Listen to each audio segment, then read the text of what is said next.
Joe Rogan Podcast, check it out. The Joe Rogan Experience. Train by day, Joe Rogan Podcast by night, all day.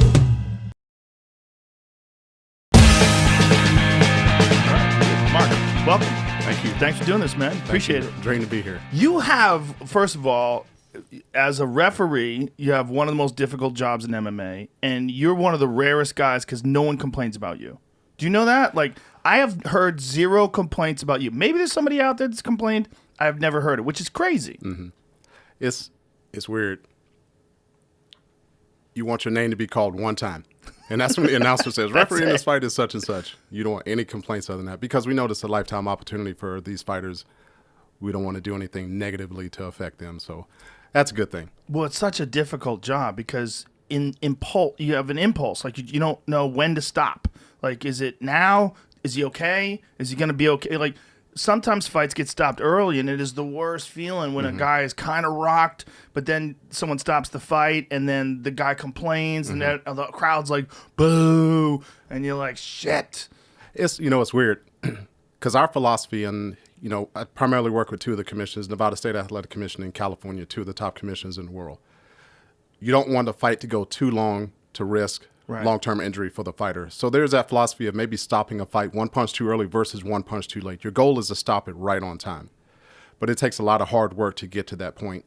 Depending upon the history of the fighter, their ability to come back, and, you got to make that subjective determination right away. When is the time to stop that fight? But, man, it's the worst feeling in the world if you think you get to that point, you let it go too long.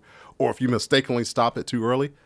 Oh, God, it's a hard feeling. And trust me. It's such a difficult job. It's so much harder than anything other than fighting. Like, everybody else is, judging is kind of hard, but they can hide. Like, you're on TV. That's right. You're right there. If it happens and if it's you that makes a bad call, like, all the hate comes your way. And, you got to kind of stay away from, some of the social media criticism because you got someone there that may not understand the detailed, specifics of how we officiate and what we do. And you're going to have critics. I tell everybody going into a fight, fans are going to hate you or love you. Half of the fans are counting for a fighter in the red corner, half are counting for fighters in the blue corner. And depending upon the call you make, it may be the referee's fault, it may be the judge's fault, but your goal is to go in there and be as objective as possible, and fighter safety is always number one. Yeah, and some guys just want to see people get beaten almost to death. They don't want it to be stopped. Even if the guy is covering up and in a turtle, they think they shouldn't stop the fight. If you stop a fight while somebody is standing up, you're just going to get crucified for that. So, well, there was a call like with Max Holloway and Calvin Kattar. There was a lot of people thought you could have stopped that fight standing up, but Herb was like, not quite. And I think it was the right call. I agree. Think he gave them, but it was touch and go. You could tell he was looking at Calvin very carefully. And there's that, you obviously go to, there's no one better than John McCarthy and Herb Dean doing this. They've been doing this for so long. That's the gold standard. So their eye of what they're looking at, and it comes down to intelligent defense. Yeah. And that's not just holding your hands up. That needs to translate into doing something offensive. And if you could tell that a guy's listening to your verbal commands and he's doing something to fight back, as long as he's showing some good cognitive skills and showing something offensive where he's not looking at long-term injury, there's a possibility of him letting that fight go. But, man, if it's starting to stem on a 10-7 round where the fighters just get destroyed and they're going to get hurt, now it's our responsibility to step in with fighter safety. Yeah, it's like I said, it's a very difficult job, but you do it well. You do it excellent. You're one of the best. And what's crazy is I got a text from Pete Spratt, the OG. That's my buddy. And Pete Spratt let me know about your background. Like, I did not know you were a fighter pilot. I did not know that you... Did you work at Area 51? I cannot confirm or deny that. Whoa. I worked at Nellis Air Force Base, which is in that general vicinity. So you can't talk about, like, experimental shit or anything like that? You know what I did? The first thing I did at Nellis was when I flew in the Thunderbirds. Right. And then I went away for a couple assignments, and then when I came back, I was an aggressor. And if you remember in the movie Top Gun, Viper and all those guys that were in the camouflage planes, they acted as the enemy forces and trained blue forces before they go off to combat. That's what I did the second time around. So the Nellis ranges are probably up in that general vicinity. But as far as being someone that worked at that, no, I worked at Nellis Air Force Base. Oh, okay. We flew in that general area. But I don't believe you. I think you're lying now. Now I think you're holding back. Did you feel it, Jamie? All of a sudden he's like smiling. Listen to the answers of the question. you guys don't want guys in dark suits and shades to come in here and be like, Mr. Smith, we needed. I already talked to those dudes. They're good guys. They're just trying to protect us from the aliens. You know, the crazy thing is in that area when people used to think they would see UFOs and stuff like that. You know, there's a book that came out a couple years ago called Red Eagles that explained a lot of that stuff going on and what they thought were UFOs or, you know, transportation planes that were landing at some of the bases and stuff up there. Yeah, a lot of people see wacky shit. Yeah. The first time I ever saw a stealth bomber, I was filming Fear Factor in Palmdale, which is near, was it Edwards? Out right by Edwards, yeah. Yeah, and I saw a stealth bomber flying overhead, and I swear to God, I thought it was Darth Vader. When you see one of those things in real life, you would think, especially if you didn't know that the United States was developing one of those, like when they were first developing them and flying them before they made it public, that thing looks like it's from another world. So it's funny you say that. So when I was on Thunderbirds, we do incentive rides for like media personalities and other people. And I was out at our training area, which is over Death Valley. And we're talking to the Navy controllers. And they come over and say, you know, I was Thunderbird 2. T-Bird 2, I need you to fly straight and level for 5 minutes. There's going to be an aircraft off your nose. I need you to, you know, diverge to the right and stay away from it. And I'm like, what in the world is this? So I threw my radar out there, which just snag anything out there. And I'm getting these intermittent hits. And I go, I don't see anything on the radar. Next thing you know, I look up and I go, what the shit is that? And I look up and it's a B-2 that has, you know, an escort plane right next to it that comes right next to it. I looked at it for the first time and I go, there are aliens out here. This is some kind of spaceship. Look at that thing. Yeah. I mean, look at that. That does not look like it's from here. Yep. That absolutely looks like it's from another world. Yeah. Like all those, when people talk about seeing those triangular spacecrafts in the sky, I mean, maybe some of them are from another planet. Yeah, so if you've never seen one of those, and like for me as a pilot perspective, I'd never seen anything like that. You know, you hear about the F-117 from the Gulf War, and then you see this big thing coming towards you. And that's what everybody always reports, too. A triangular object with like a light on each corner. I mean, that is a stealth bomber. Yep. That's a crazy-looking aircraft, man. Yeah, so I had somebody in my back seat that was like, oh, my God, what is that? What is that thing coming by? And I mean, if we thought that we were being invaded and then you saw things like that flying overhead, that is what I would imagine they would be flying. They came from another planet. That thing is out at Whiteman Air Force Base. You know, you see it flying out there all the time. So there are folks here in the local area that'll see it taking off. And are there some new ones that they haven't released yet? I don't know. So I retired about 8 years ago. Right. I heard a crazy story one day that someone was hunting up in Montana and saw something similar to that he had never seen before, that like came out of the ground in like a vertical type thing and then took off. Which, you know, the F-35 and planes like that will take off, some of them in a vertical stance and then go forward. But to see something that size and that scale do something like that, it kind of makes me wish I was still in the military. Just so you could be in the know? That's right.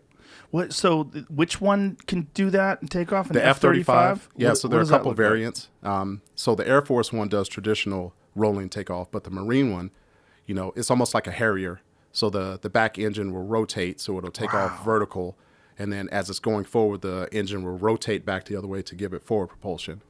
But, man, just technology-wise, the stuff that we're flying now. So I will tell you this. The first time I fought on the range against the F-22 Raptor, and I fought against everything in the world. So out at Nellis with the aggressors, everybody comes there to train, to get prepared for combat. There's no better plane in the world than the F-22.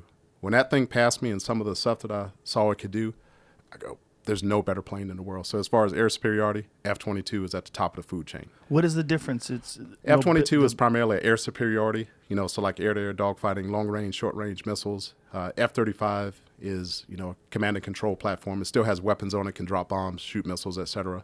But the role is a little bit different. So, yeah, that's F-22. You go to an air show and see that thing, you're like, is that a plane or a helicopter with some of the stuff that it does? But fighting against that, you know, as a fighter pilot, your average fighter pilot is the cockiest person that you will ever meet in the world. Just like Top Gun, like the exactly. movie. That's all real. We're better than everybody. That's our philosophy. But you it's very have humbling. to have that philosophy, Yeah. right? I mean, look at that. Look at that. That's insane. Oh, my God. That's insane. It just shoots straight up in the sky. Yep. Oh, my God. I mean, it doesn't even look like a real plane. That is a mean machine right there. So I got friends that fly that plane, and, you know, you see it. A, it's designed in combat the United States is still going to be at the top of the food chain as far as the personnel that we have, the men and women that fly these airplanes, and then the equipment that we're flying. You're not going to find anything to match it. That's incredible, that turn that it just made in the sky. So is that what the maneuverability of it? Is that what's superior? Look at what the fuck? How does it do that? That's insane. So thrust vectoring on the back, plus the flight controls. I mean, look, he just flat plated that. And the amount of thrust is coming out of it. So, internal avionics, the stealth capability, and the maneuverability of it, nothing in the world is going to beat that. But they can't fly very long, right? It's a total package. So whenever you go to combat or something, you're going to have tanker support out there. So you're going to meet a air refueler up at 20,000 feet and get gas. And that thing can carry external fuel tanks. But the goal is to be able to plan a mission, to be able to go in, escort, have guys drop your bombs or do whatever, and get back out with tanker support. There's always that philosophy, without the gas, no one is going to go. So like when I was in Iraq and stuff, we take off in Saudi Arabia, fly an hour up, meet a tanker, go fly a 5-hour mission, come back to the tanker, get more gas, go out and fly for another couple hours, and then go back to the base. How long can that fly for? I don't know. It obviously depends on how hard you got the gas pedal down. Right. I think in the F-16, if we stayed in full afterburner for, 5 minutes, you probably run out of gas. 5 minutes. Or it could be quicker than that. Now, the goal is endurance. You obviously want to be able to stay out there to maintain go the length of your mission. But you look at the length of the mission and fuel capacity, and the goal is obviously to have somebody there as a backup, because you never want to be out there by yourself. You always want to have that support. So you may have guys that are sitting back here in a cap waiting for their turn to come in. You run out of gas up front. Now you swap out, those guys come back in. So total protection. So until they come up with something superior to internal combustion engines, we're always going to be limited by the amount of fuel that they can carry. Exactly. Just because of the weight, right? So as far as endurance, yes. Now capabilities of the plane, most fighter planes have a G capability of 9 Gs, and that's, times the force of gravity. Do you wear a G suit? We did wear a G suit. So in a 4th generation, like an F-15, F-16 is a 4th generation fighter, we wore G suits on the abdomen and down on the legs. And basically what that does, as you pull Gs, you're going against gravity, and blood starts to drain from your brain down into your lower extremities.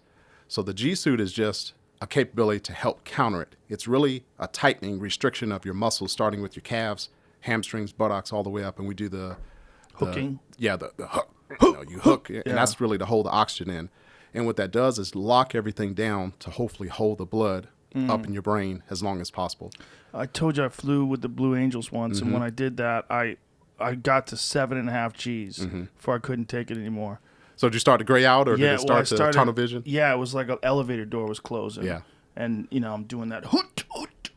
So it's weird because people think it's, 2 Gs would be 1 greater than 1. 3 Gs is 1 greater than 2. But when you start to get above 5, it's not a +1, it's exponential. Oh. So when you start to get to 7. So 6 is 10.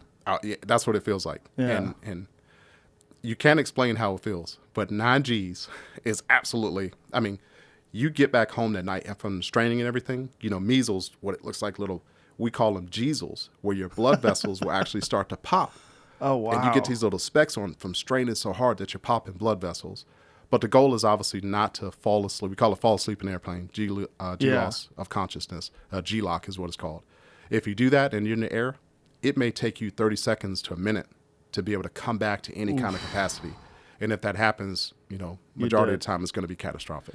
I made it through that, and then I blacked out on the way back because I didn't hook on the way back because I thought I got cocky. I thought we're good, and we made a hard turn, and I think I blacked out at like 5, like 4.5 or 5. It wasn't even that much compared to 7.5. Yeah, if you're not ready at 4, and people are like, I can do Gs. You get on a roller coaster, that's like a half a G or 1 G. I blacked out, that exponential. and I threw up. It was double embarrassing. Did they make you wear a G suit? No G suit. See, the reason they don't wear a G suit is because in close formation, if you wear a G suit, the G suit is going to fill with air to help with that restriction on your legs. And in the F-18, they have a center control stick, and they rest their arm on their right leg. And if that G suit is moving up and down, it's going to move your control stick. Oh, I see. So the F-16 has a side stick controller where it doesn't touch your leg at all. It's like you're reclined back in the seat in the side stick controller. So we can wear a G suit so it won't affect precision, moving your arm back and forth. Is there any other technology that they've invented to deal with gravity? Like just the sheer force of the acceleration? So not just a G suit, but you will have induced pressure breathing, so you wear a specific kind of oxygen mask, and that's going to force air into your system. Because the one thing you would hate to do is just hold your breath. It's like a 3-second count. You do that hook, and then it's a 3-second count. Exhale, inhale right quick. And as part of that pressure breathing, when you exhale and open your mouth, it's going to force air back in with that pressure breathing system. So with the two of those together, and then we combine it with, you got to be in shape. You got to lift weights. You got to have some kind of cardio conditioning to be able to last. Because it's one thing to be strong enough to hold that, G position. But then you do a 45-minute, dogfighting mission, your body's going to get tired. So you got to be able to sustain that the entire time. So most fighter pilots are going to lift weights. They're going to do, extreme cardio exercises to be able to sustain. But anything else other than that, it's kind of weird. Back in the day, it would be go drink a Coke and a bag of Doritos and get that sugar rush for that 45-minute flight and be able to sustain through it. Really? But it's more of a health conscious thing now. The total package staying in shape. I guess they're just smarter now about it. Probably a lot. The Blue Angel guy that I flew with was a tank. And that dude was swole. He was like Yoel Romero. He was jacked. That was philosophy, because when I was on the team, I'm 6'1". I probably weighed 230, 235. That's large for a fighter pilot, right? The cockpit was extremely tight.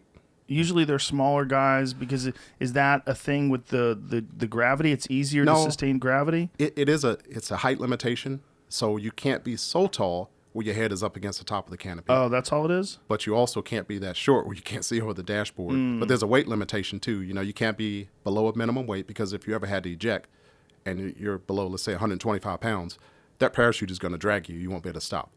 Or if you're above, whatever the weight is, 250, 265, you're going to come down in that parachute pretty hard and you're probably going to get hurt. Yeah, they can't make custom shit for you. Nope. No, and it's the same basic fighter. Yeah. So the Thunderbirds, it's a frontline fighter that they take the gun out and they put a smoke barrel in it, but it's the same basic avionics, the same basic controls, and it's just painted red, white, and blue. All the professionals that are the maintenance guys for the Thunderbirds, the best in the world, the finest in the world, and I had 4 of the finest when I was on the team, they take them off of active duty lines and bring them Nellis Air Force Base and do all the stuff on the planes. But There hasn't been a real horrible air show collision in a long time, but the last one I remember, there was one in 1988 when I first started doing comedy. I remember watching it on TV, and it was I think it was in Italy. yeah, so we try to cover for that. You will notice there's never any energy coming towards the crowd. That's the first thing, because those air shows and those happen, the planes crashed and they went into the crowd, which is catastrophic. Catastrophic in the accident in the same sense, but then if you go into the crowd, it's just horrific. So there's never any energy coming towards the crowd. So if we hit each other, you'd go into the crowd. Now, on the Thunderbirds, we have trim. So the plane is trimmed to fly level. But like in the Diamond where I was, we would fly full nose down trim.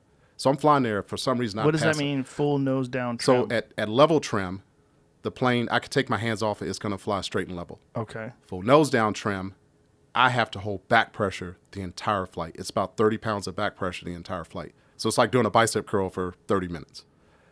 And if I were to pass out with that full nose down trim, instead of possibly bumping into one of the other planes and making it more catastrophic, my plane is going to go straight down into the ground and it'll be at a minimum loss. So, you'll see when guys and gals apply for the team, they'll put them through strength tests. They'll sit there on a shoulder pull machine, and they'll have to hold this 25 to 30 pounds in this little range like this for 15, 20 minutes. They have to sit there and hold that like that. Are there women that can do that? Yeah, so the Thunderbirds have had 5 females on the team, and I was on the team that selected the first female Do they all Thunderbird. look like Chris Cyborg? There are variations that are going to be on there. We They selected. have to be strong as fuck, though, right? You got to be, and I mean that's the the standard for all fighter pilots. Nicole Fifi is her call sign. Malachowski was the first Air Force female Thunderbird, and she was outstanding. She was an F-15 Strike Eagle pilot prior to that, so she was a combat pilot prior to getting there. Wow. And she had an amazing tour on the team. A good friend of mine, gone through some great things. She worked at the White House a couple of years after I worked there.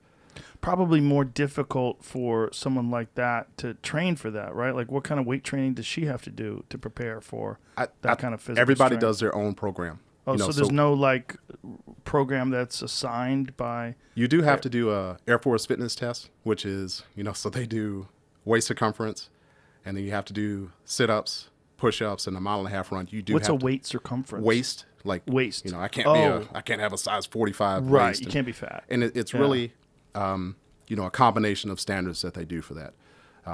You have to do that and get scoring on it, and based upon your age, the minimum numbers that you have to get. But honestly, if you're someone that's in shape and you work out regularly, like if you go out to Las Vegas and go to the base, their gym out there looks like one of the best gyms that you've ever seen in the world. Like the UFC Performance Institute. Exactly. Like that kind of stuff. Yeah, so you'll have that kind of high-level stuff, and everyone is encouraged, and it can be to the point that if you don't pass that fitness test, and that's not just pilots, that's everyone across the board. You don't pass that fitness test, you get another opportunity to do it.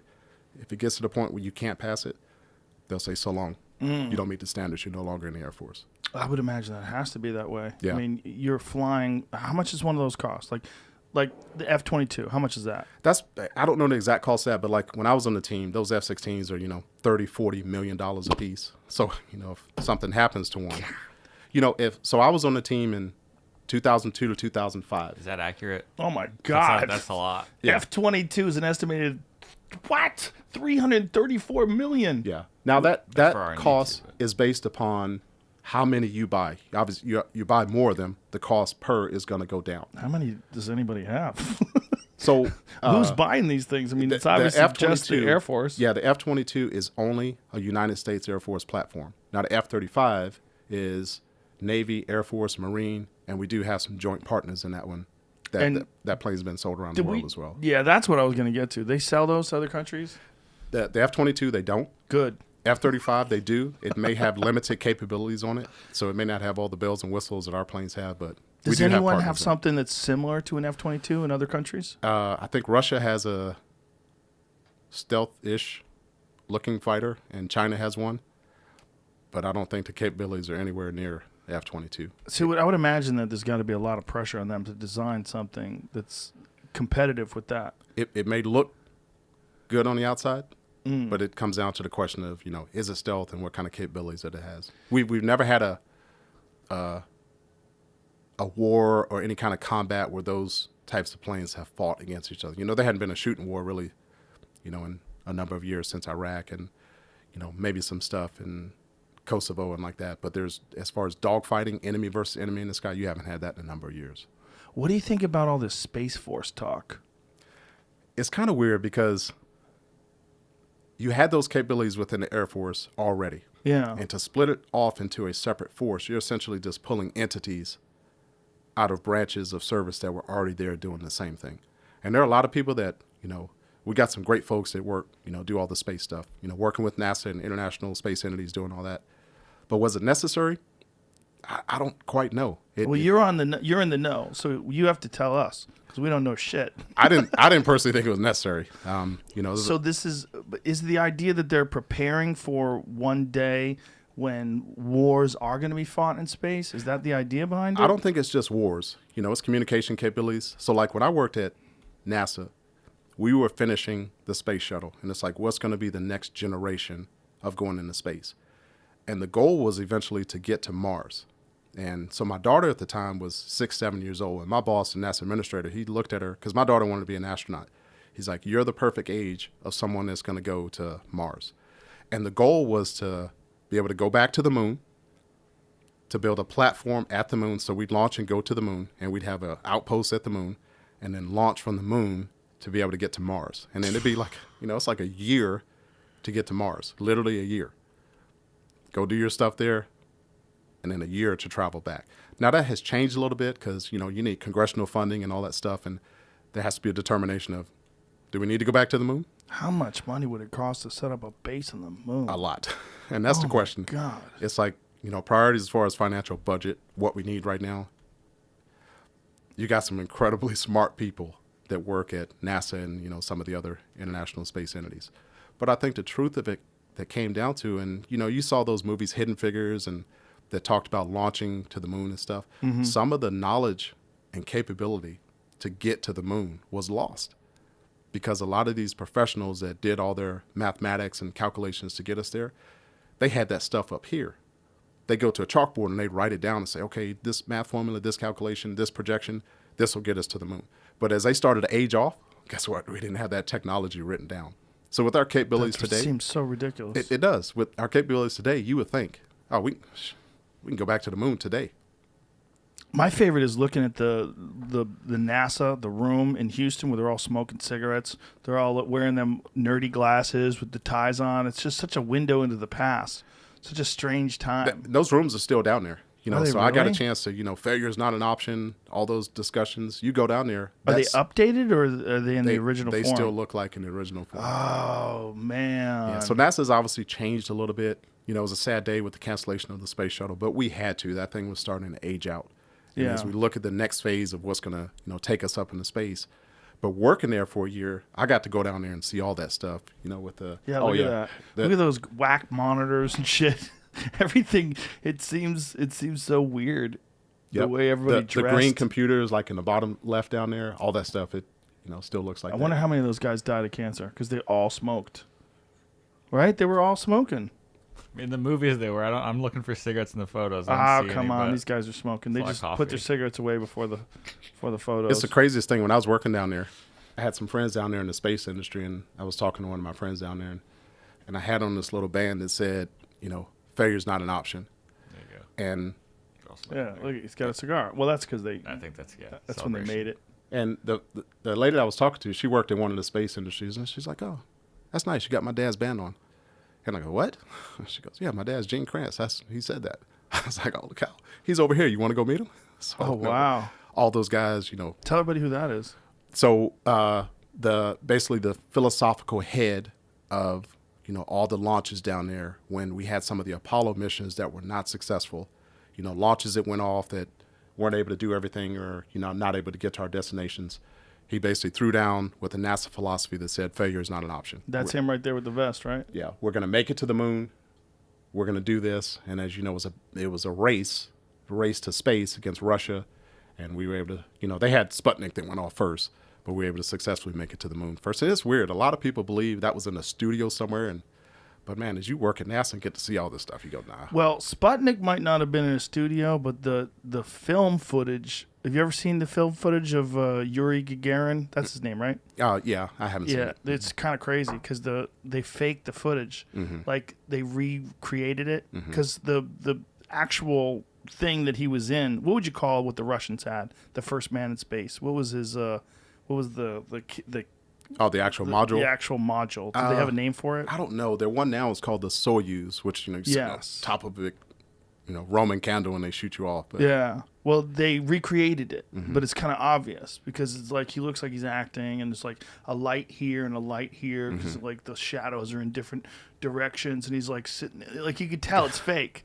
It's kind of weird, but they had to have footage of it because just to kind of show that they did it. But then actual experts analyze this and like this is probably not the real footage of the actual module being in space. You know what's weird is everyone depicts Russia and the United States as being so adversarial. Mm-hmm. So when the space shuttle ended, to get to the International Space Station, there was one way to do it. Yeah. You had to go to Russia. Yeah. So we had, Russia and the United States are going head to head. No, if I were an astronaut and were selected to go to the space station, I'd go live in Star City outside of Moscow. And they got, U.S., Canada, all international forces there. You'd live there and do all of your training. And you launch on the Russian Soyuz to be able to get up there. And it's pretty wild. It is wild. So I got to visit. And, people bring their families and stuff over there. And there's a row of like 10, 15 townhomes. You live in your one. So it's 3 stories. Top 2 stories are yours. Kitchen and stuff in the middle, bedrooms up top. And then downstairs, everything is joint. So there's a weight room, there's a game room, there's a TV room, there's a movie room that everybody shares together. But it's at this place called Star City on the outside of Russia. Have you been? Yeah, I've been there a couple times. What was it like hanging out with the Russians? The food there is incredible. Really? What do they eat? So like we would have, like barbecue meals. And so I was told, you got to get your system ready because they're going to toast to every kind of success that they could think. Oh, no. So, and I'm not a heavy drinker. So my boss was like, oh, you can tip it back, but just don't get drunk. Don't anything like that. But it was like every 2 minutes, cheers, to this, to that. And it was like, God, man, Is it vodka mostly? It was live vodka. Yeah, vodka's easy to get carried away with because it doesn't seem like you're drinking much. So here you are, at their space station thing, their headquarters. and they're celebrating a successful launch. They're celebrating going to stage 2, stage 3, et cetera. And there was a lot of, celebration, a lot of caviar and stuff like that. But I kind of looked at it like the base, could my kids live here for a year or two?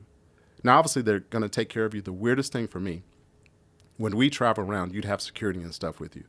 But when we went to Russia, because there may be some forces that, are anti-government or other things that you want to deal with, we would have, we'd be walking in our group, and there would be Russian soldiers surrounding us, in a circle that would have, their AK-47s and stuff. And if anybody thought they were going to interact and get in the middle of this, those guys are hard, the way they keep their security, protecting their VIPs and stuff. But it is interesting, the relationship between the United States and Russia when it comes to space travel, that the United States needs the Russians. They just need them. Yeah, because we had a design to have, the Constellation, what was going to be our new rocket system, et cetera. But once again, because of budgetary constraints and what Congress is going to approve, if there was another means to be able to do that, we said we're just going to send our folks to Russia for right now. So when I left the White House, the boss was like, what do you want to go do? And he said, narrow down to 3 places. I was either going to go fly the F-22, I was going to apply to be an astronaut, or as I did, I was going to go back to Nellis Air Force Base. The astronaut program would have been a dream come true. But since we had already selected the last crew for flying the space shuttle, I said, I don't know if I'm going to get the chance to go up into space or not. What if they talked to you about going to the moon and putting a base up there? Would you have done that? I probably would have done that. Jesus, Mark. Why do you want to go do that? As long as I can get back, it's all good. You know what freaks me out the most about a base on the moon? There's no atmosphere. So shit that comes flying out of the sky that we see that's just shooting stars, that stuff lands on the moon. It just slams right in there. So you could be chilling in your little space station that you spent 6 months to develop and set up, and then boom, you get hit with a rock. Going out with a bang, though. It's that, I've always had the goal of, achieving something incredible in life. What is this, Jamie? Guys paying money to go. Oh, Private my citizens. God. Oh, to the ISS. For now. Axiom. Oh, for now? I mean, it's the first. Okay. Or not the very first, but this is big news, I think. The first private crew. Wasn't it Martha Stewart's? Former boyfriend of somebody. I think he went up on the Soyuz and he might be going there just to get away from her. I think he already did it, though. This is a few people have already done it, but this was like a new trip. They're all paying $55 million apiece. Jesus. To go hang out for 8 days. There's no room for them to sleep on the ISS, so they just grab a sleeping bag and float, I guess. Yeah. The third guy from the left makes sense. He's like, fuck it. I do that. I ain't got much time left. In a heartbeat, if I were to get the you? phone call to say, hey, Yeah? you want to come join the current space program to go do it? Oh. I'd ask my bosses over in Dallas for a little hiatus, and I'd go do it. What is the highest you've ever been in a fighter jet? Possibly over 50,000 feet. Possibly. You don't want to confirm or deny. I understand. That seems like the edge of space. You can start to see some pretty interesting stuff up there. The plane is rated to go to 50,000 feet, and that's really for pressurization and some other stuff. But maybe to expedite, get from point A to point B, we may have gotten up there. May have gotten over that once or twice. So what does it look like up there? So all the flat earthers out there, you can actually you can start to see the curvature of the Don't earth. you want to take those dummies up there? Oh, God. Just get in the plane, bitch. So I made a bet. Some guy was arguing with me on social media, which was smart on my part, right? You were arguing about the flat earth? I put it to him. I said, you go find the point on earth where it ends and you can fall off. And I said, I will pay for college tuition for all of your children. I didn't hear another thing from him ever. So, and when I fly now, our plane, will go up into the, the low 40s. Most of the time we're going to fly in the high, 39,000, something like that. You can start to see the curvature of the earth when you get up there, especially at dusk and dawn. So when you get up at 49, 50,000 feet, you can see the good curvature. Yeah, the view from the space station, just the images that I've seen from there, it seems like that would just change your life. Just the relationship that you have to the earth, the way you look at living on earth, being above it and looking down on it, like, oh, down there's home. It's just, it must be a complete paradigm shifter. You know what's amazing? So whenever I go fly, we can't do anything below 10,000 feet, but once you get above that, you can take pictures and stuff. And, taking off out of Vegas at 6 o'clock in the morning at sunrise, you get some pretty amazing sunrise photos if we're going eastbound.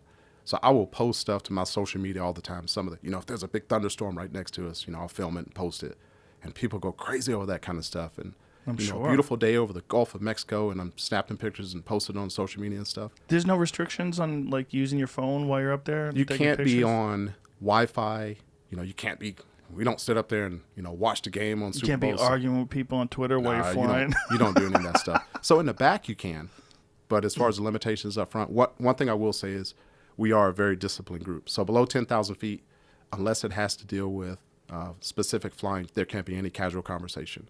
And that's a FAA mandate. We adhere to that 100%. Once you get above 10,000 feet, we do have Wi-Fi up there, but we simply use it for navigation and looking at weather and stuff like that. I can't be, Now, do you have is it a satellite link? It is a satellite link. So we have a couple communications. There's a satellite link on the back of the plane, and hopefully it's working, because that's our communication as far as back and forth talking to the company, looking at weather, and folks in the back as far as being able to socialize, internet, social media, stuff like that. There are capabilities, and who I work for, they Is do all it that. whack? Is it like airplane Wi-Fi where it's real slow and you can't really watch YouTube? No, actually, I used it coming out here yesterday, and I think it's pretty good. Now, some of the expanded, things that come with it, you may have to pay for that. But as far as basic capabilities, you can connect to it and be able to use it. Are you talking about on a fighter jet, or are you talking about on a regular commercial passenger? airliner. Commercial airline. So Yeah. it's gotten better? Oh, yeah. Oh. Yeah. I don't even bother anymore. If I fly, I just watch a movie on my laptop or something. I do that, and things have changed over the years. I used to get on a plane and sit in the back, and I would be asleep before we pushed off the gate. And that makes that trip. But now I'm so conscious of everything going around me. Because of sitting up front, we have to be, our flight attendants are amazing, everything they have to deal with in the back. But because of security procedures and stuff like that, so I had an incident on the plane about 5 years ago that I'll never sleep on the plane again. What happened? So it's very secure when we come out of the cockpit. You don't want any kind of cockpit intrusion. And you'll notice when we come out of the cockpit, passengers cannot use the front restroom, and there'll be security procedures in place. So I came out of the cockpit, and this gentleman got up and started to walk towards me, and the flight attendant was like, "You got to sit down." And the guy just stood there, and it turned into a Texas standoff, like, who's going to win here? Guy wouldn't sit down. So I leaned around the flight attendant very aggressively. I was like, "Hey, sir, you got to sit down." And he didn't. He had this mean mug on his face. About 5 feet away from the flight attendant, wouldn't sit down. So what I did now is I picked up the PA, got on it and said, "Hey, sir, pilot's out of the cockpit. You need to sit down right now." And now what that did is I got other passengers involved, and everybody's looking around their seat to see what's going to happen. I thought he aggressively was going to try to come up and do something. So what I did is I put my hand on the back of the flight attendant, and I said, "If he comes forward, I just need you to lean about 5 feet to the left. If he aggressively postures and tries to attack, I'm going to put his jaw on the floor." You hate for it to come down to that. You never want to be able to do that. But I thought the guy was he gonna, drunk? I don't think he was. I think it was probably something more to it. But, our goal is safety of you as a passenger. There was something more to it. So he was thinking about going to the cockpit. You never know what someone. You there just have don't know, There have been right? cockpit intrusions. Yeah. The doors are really enforced, but there have been people that have, before the safety seal at the bottom, that have busted that out and try to get into the cockpit, and other crazy things that have happened over the years. My goal is to get you from point A to point B as safely and smoothly as possible. And if somebody tries to get into our cockpit, I'm going to defend that as much as I can. What happened to the guy? Did authorities meet him at the gate when you landed? We don't get involved in any of that. If there is a potential law enforcement engagement, we may call them. But if there was an incident, what we did is we just kept the door closed. So they may have met him, but we won't get involved in that at all unless there's actual interaction, physical contact. Did he eventually sit down? He did sit down, because one thing I noticed after 9/11, a lot of people like, "Not happening on my plane today." Right. So when I picked up the PA and said that, I had a lot of other passengers turn around. I was like, "You better sit the fuck down right now. You're not going to do this." And, you got other people starting to get involved with it. They made him sit down. He very angrily sat down. How weird. But now you got other passengers that are, conscious of it. And that's one thing we would probably ask. You don't want people to engage in it, but if something gets out of control, everybody better step up and do our part to, we never want a 9/11 to happen again. We don't want to ever experience that again. It's just some people are just, if there's any sort of pushback against them at all, they're almost ready for conflict. There's certain people that, you tell them you have to sit down, like, or what? Or what happens if I don't fucking sit down? We're going to land and you're Yeah. going to get a nice greeting at the gate. So like But now, the big thing is the mask. Right. You got to have the mask on. Yeah. So if we're taxiing you out, you don't have the mask on, they will. Our flight attendants will do I everything saw a thing possible. though where a lady got kicked off a flight because her baby wouldn't keep the mask on, which is kind of We were just talking about that up front. crazy. That's kind of tough. What age do you if it's a 2-year-old, that doesn't wanna put the 2-year-olds mask can't on? have a fucking mask. And by the way, if they get sick, it's like nothing. It just goes in and out of their system. I mean, the flu Mm-hmm. is actually very dangerous for them, and nobody ever did anything about that. But coronavirus for little kids is not, statistically speaking, Yeah. it's not a big danger. It takes some, that's how I go back to our flight attendants. One of my flight attendants, Frank, we talk about that all the time. They are amazing with what they have to, deal with. So one, customer service, safety, et cetera. And when you start to deal with issues like that, man, it takes a lot of, patience and discretion to do the Yeah. right thing. But if it's an adult that simply does not want to Right. comply, they'll do everything they can to get that person to comply, to the point of having to call up front and tell the captain that we have an issue. And then even when it comes to that, because it's about safety and customer service, we're going to get on the PA and say, ladies and gentlemen, we have compliance things that you need to follow. Please do this. If you don't do it, now we have to go to the next step. Some people just don't like following orders, man. It's so weird. You could see it in their face. Mm-hmm. It's like maybe something they grew up with or whatever. They're like, no, fuck this. There's an easy fix to that. We'll land and be like, have a good day. You said that flying over here to do the show was the first time you sat in the back in a long time, yeah. Was it weird? It was weird, one, because the lady next to me was coughing. Oh, I looked at her no. so Oh, no. and it was funny. Everybody around her, every time she coughed, everybody would look at her like, that's not the Rona, is it? So I casually reached down in my bag and I pulled out another mask. I double mask with my hat on and my shades, and I'm kind of sitting in the corner like this. And My friend Reggie Watts has this helmet that he's going to wear when he comes here. It's the most preposterous thing. It's a HEPA filter. It's it looks like a spacesuit. Pull that stupid thing up. Oh, you got it right here. We have it. We actually have it. oh wow, We bought a couple of them. oh, that's Look at this. incredible. I haven't put it on. Jamie put it on, but it's kind of ridiculous. Very ridiculous. Kinda. It's very. Yeah, very ridiculous, right? Yeah. No. Yeah. You can't hear anything when you're in. Got Which that on. one's the top? That's it. There's only one way to put it on. Oh, okay, So. like this. Yep. Yep. So Reggie's gonna fly like this, There are aliens. and I guess if you seal this bitch up though, it Yeah. There's a does make fan you gotta sense. turn on though. Huh? Just a fan on the side. Where's the fan? There's a slit where, like, we were right here Come by help your me. jaw. I Yeah. don't know where to go. Where's it turn on? He's here? fogging up. Fogging up. There's a thing right under there. But the fan will. How do I turn it off? Yeah, it's Tell in me, there. come. Oh. Help me out. It's like under here. That's like an astronaut helmet. Oh, there it goes. So it's got a fan, and it apparently clears the air too, right? Oh Yeah, man. Yeah. It's like a HEPA filter. I can't. Sure. So Reggie's out there flying like this. People Reggie would freak Watts, out if they saw that. Follow him on Instagram. He's a great follow. But he's actually flying with one of these things. They'll make you take it off at TSA because they got to Really? see your true face. Yeah. Like you come up with the mask and stuff. Yeah. They make you pull but it then down. once you're on the plane, can you wear this? I don't It's see a why not. mask. I don't see why not. It's better than a mask. There was a guy that had a Boba Fett helmet on in Oh, the did airport he? yesterday. Did they let him? Nah, they'll make you take it off because they got to make a determination if you have a true mask on. Yeah. A true mask. Yeah, because like you can't wear the ones with the vents in it Right. anymore. So we I keep never the understood disposables. those vents. Like a guy came to the studio once and he had a mask and he had two vents on each side. I'm like, what are you doing? Yeah.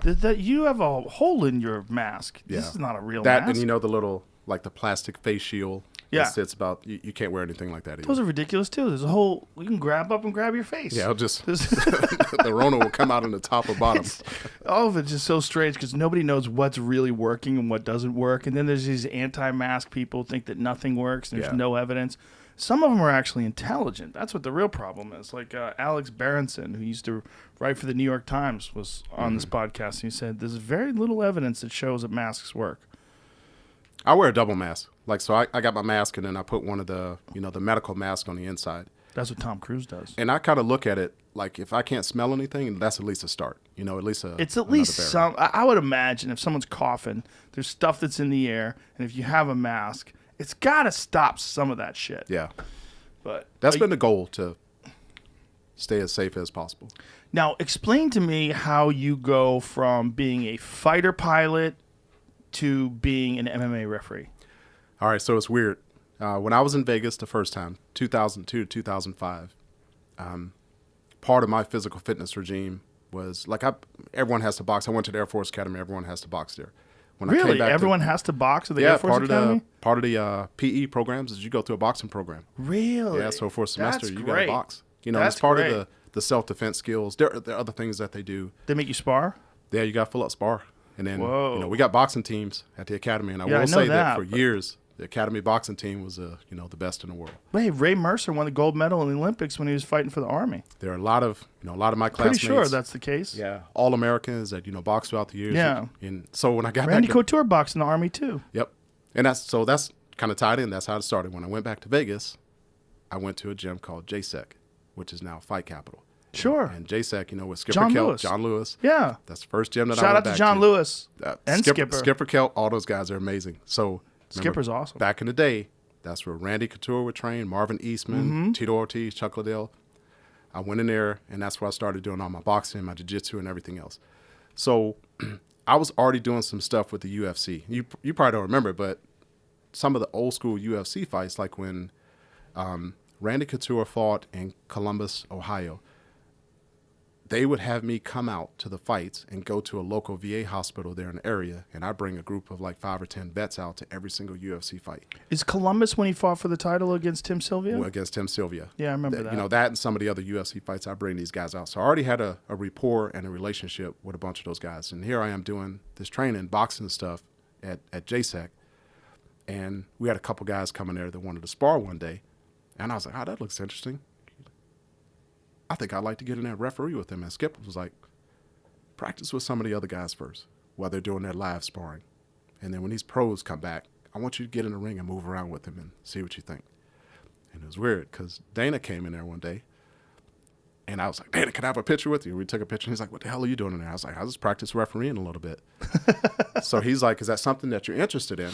And I said, yeah. So him or, you know, somebody to work for him told me, I want you to contact these guys.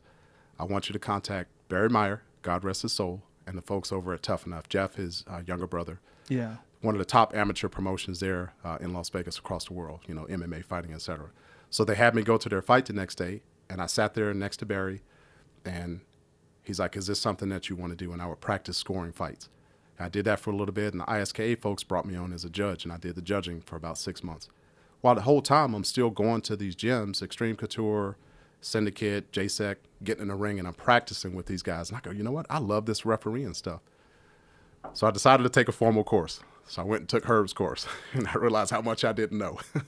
So I took Herb's course, and I did really well there. And Where does Herb teach his course out of? You know, he was teaching out like in the Glendale area at one of his gyms out there. California? Yeah. So how long is a course, like, if you wanted to learn how to referee? It seems like it would be very extensive. Yeah, so you have to be qualified to get to that point to accept it. You know, so Herb's course is over 2 days. So you already have to have some experience as an amateur, or If you want to pass. if you want to pass? If you want to come there and just, you know, show up and learn some stuff, you're probably not going to pass. You got to be proficient when you get there.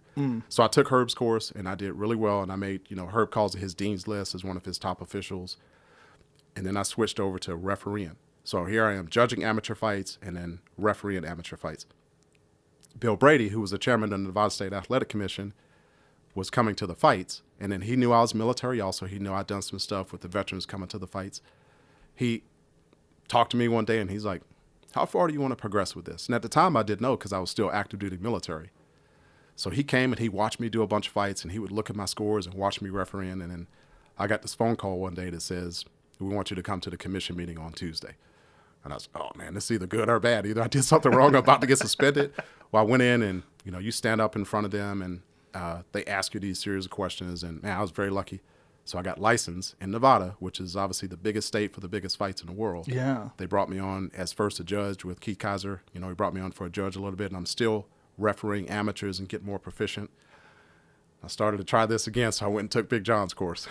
And Herb's course is hard. Big John's course is extremely hard. 3 days to get to that level of proficiency. And Big John has a, you know, pass rate is extremely rare. You got to Really? be, yeah. And, you know, they work together, you know, with the commissions and the Association of Boxing Commissions to get proficiency across the board. Well, I took John's course, and I was like, God, man, this is really challenging. Is he still doing that now that he's doing a commentary? I don't know if he's doing it just because of all the virus stuff. But one thing I will okay. say is we still do training. Like, tomorrow, the state of Nevada has training. I run all the training for the state of Nevada. We're doing that via Zoom. Oh. California did training last week, and John and Herb and all the top officials in the world, everybody participates. So John is still doing that while he's doing commentary for Bellator. I don't know if John's course is still active or not. And he also does that podcast with Josh Thompson. Yeah, he does a podcast. So, Yeah. But although he's, doing the stuff with Bellator, he's still, very much involved in the game. With that knowledge base, he essentially wrote the Unified Rules of MMA. He's become a very good commentator, too. Yes. He's excellent. Yeah, so you can imagine me now having my two mentors in the game are Herb Dean and John McCarthy. And, for folks that say, oh, these referees, they mess up or these judges mess up. No, it's not like that at all. If I mess up something, I hear from both of them because, again, the goal is to not affect the outcome of a fight. So I do that for a little bit, and then the athletic commission goes, we think we want you to be a referee as well. So at the time, there was no one that was doing both. They want you to concentrate on one of your expertise. So if, you go back and look at it, for a while there, I was the only person that was refereeing and judging, eventually worked my way up to UFC fights. Now, I made a transition so I could focus more on refereeing, and then my fights have progressively gotten bigger and bigger as my proficiency has gotten better. If you look at that last card that we did, I think I had 3 of the biggest fights of any UFC card. I did the Cub Swanson fight. Then What a fight that was. It was. Holy shit. I get about a 20-minute break, and then I do Kevin Holland versus Jacare. Woo! And then I finish my night with Tony Ferguson and Oliveira. That was crazy, too. So it's like, man. 3 crazy fights. 3 crazy fights. So Yeah, God, that's a great card. That Kevin Holland KO was bananas. I think I've done, and, we don't have anything to do with the assignments. The Athletic Commission gives us our fights. I've done Kevin Holland's like the last 4 fights. And, I tell folks I got the greatest seat in the world sitting there in the octagon with these, men and women who go in there and do that stuff. But I fortunately have, with great mentors and guidance and opportunities from the UFC and some of the organizations, have gotten some of the biggest and best fights in the world. And I'm very high on Kevin Holland. He's something special. he's good. He's got crazy power, and it's weird. Like, to knock out Jacare off your back with a punch, like, what? And we sit there and, you look at both fighters and see what's happening. And I go, it went down to the ground. And you have to know your fighters to know where their expertise is going to happen. Well, he's a Travis Luter trained jiu-jitsu practitioner. And Travis Luter, one of the best American jiu-jitsu practitioners really ever. Travis Luter, he comes from a different era, but back in his day, like the guys that I know that trained with him were like, holy fuck, is he good? And it's great to see him, there in the corner. You get to, some time to chat with these guys and hear all the stories. But He's out of Dallas, right? yeah, when that fight happened, Worth? yeah, when that fight happened, he's on his back and he throws that first Crazy. punch. And I go, okay, this is going to be a transition. I look at Jacare, and, if you go back and watch the fight, he's actually rocked when that first happened. We'll step a little bit closer. And by the time he throws the next 3 punches and I'm stepping in to try and stop it, Jacare is out. And they'll concentrate on the fighter that wins. But, one, you don't want a fighter to come back conscious and take you down and start to do something. Right, that does happen. And if there's a language barrier, so I'm sitting there telling Jacare, the fight's over. I say, stop. So there's no misunderstanding about what's going on. And I'm holding the Jacare and holding the fence because he's starting to, come back coherent again. Right. And I want him to understand that he's been knocked out. And, he's like, no, I'm good. I'm going, nah, man, you got knocked out. You've been out for, a minute or 2.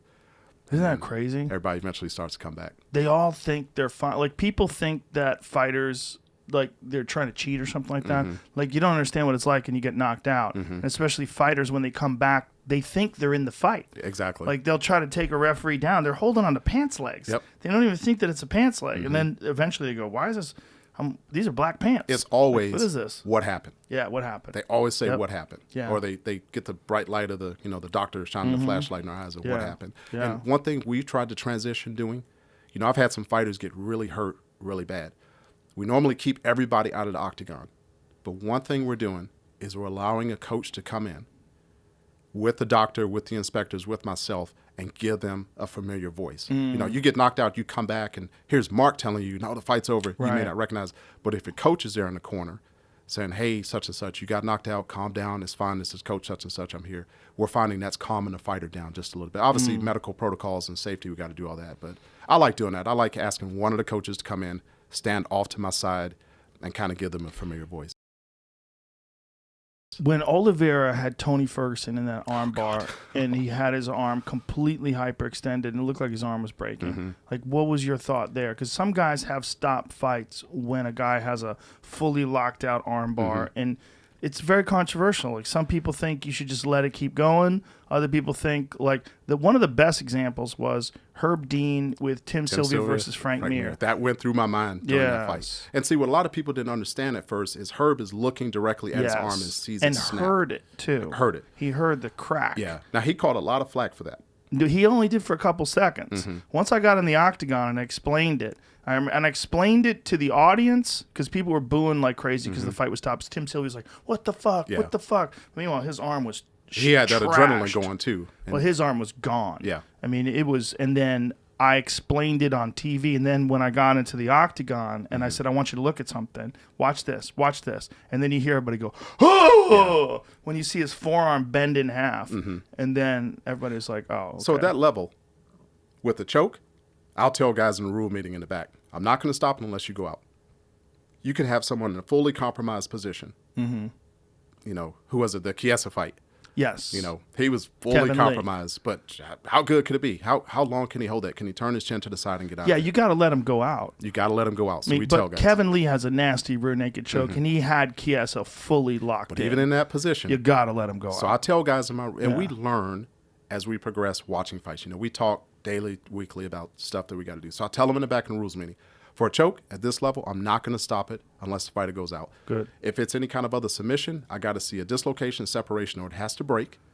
Or if you scream, and there's a difference between a scream and a grunt to get out of something. If you scream, it's a verbal submission, and we're going to stop That's a weird one, right? Now scream Tony- verbal submission thing is weird. Tony, man, that was You could saw his leg off with a rusty fucking axe. beyond human. he Because will not tap. when Charles transitioned from across the chest to under the underarm, Tony grunted, Yeah. and he bared through it. And Look at yeah, the like right hyperextension. I don't know what happened But see, to his elbow. I You don't can see know my if- foot there. Look how close I am. So I'm doing two Yes. things. One, I'm looking for a dislocation, separation, or break, but I'm also listening to see if it's going to be Crack. a verbal, Yeah. you know, the Oh. crack in the arm or verbal submission. He did not. He battled through that. And we got to be conscious of the time. So the 10-second clapper had already gone off. So I'm counting down in my head. And the goal is to right when that horn goes off, you'll see when we stop a submission from that, we go right to the pressure point, push back the opposite way, and take off the pivot point in his underarm to stop it. Because some guys are going to try to hold it for an extra second Right. after the bell goes off. Right as that stops, I'm pushing on it and stopping it, also verbally telling the guy to stop because you don't want any extra damage after the bell. You I've had remember some- Husamar Palhares? Yes. Yeah.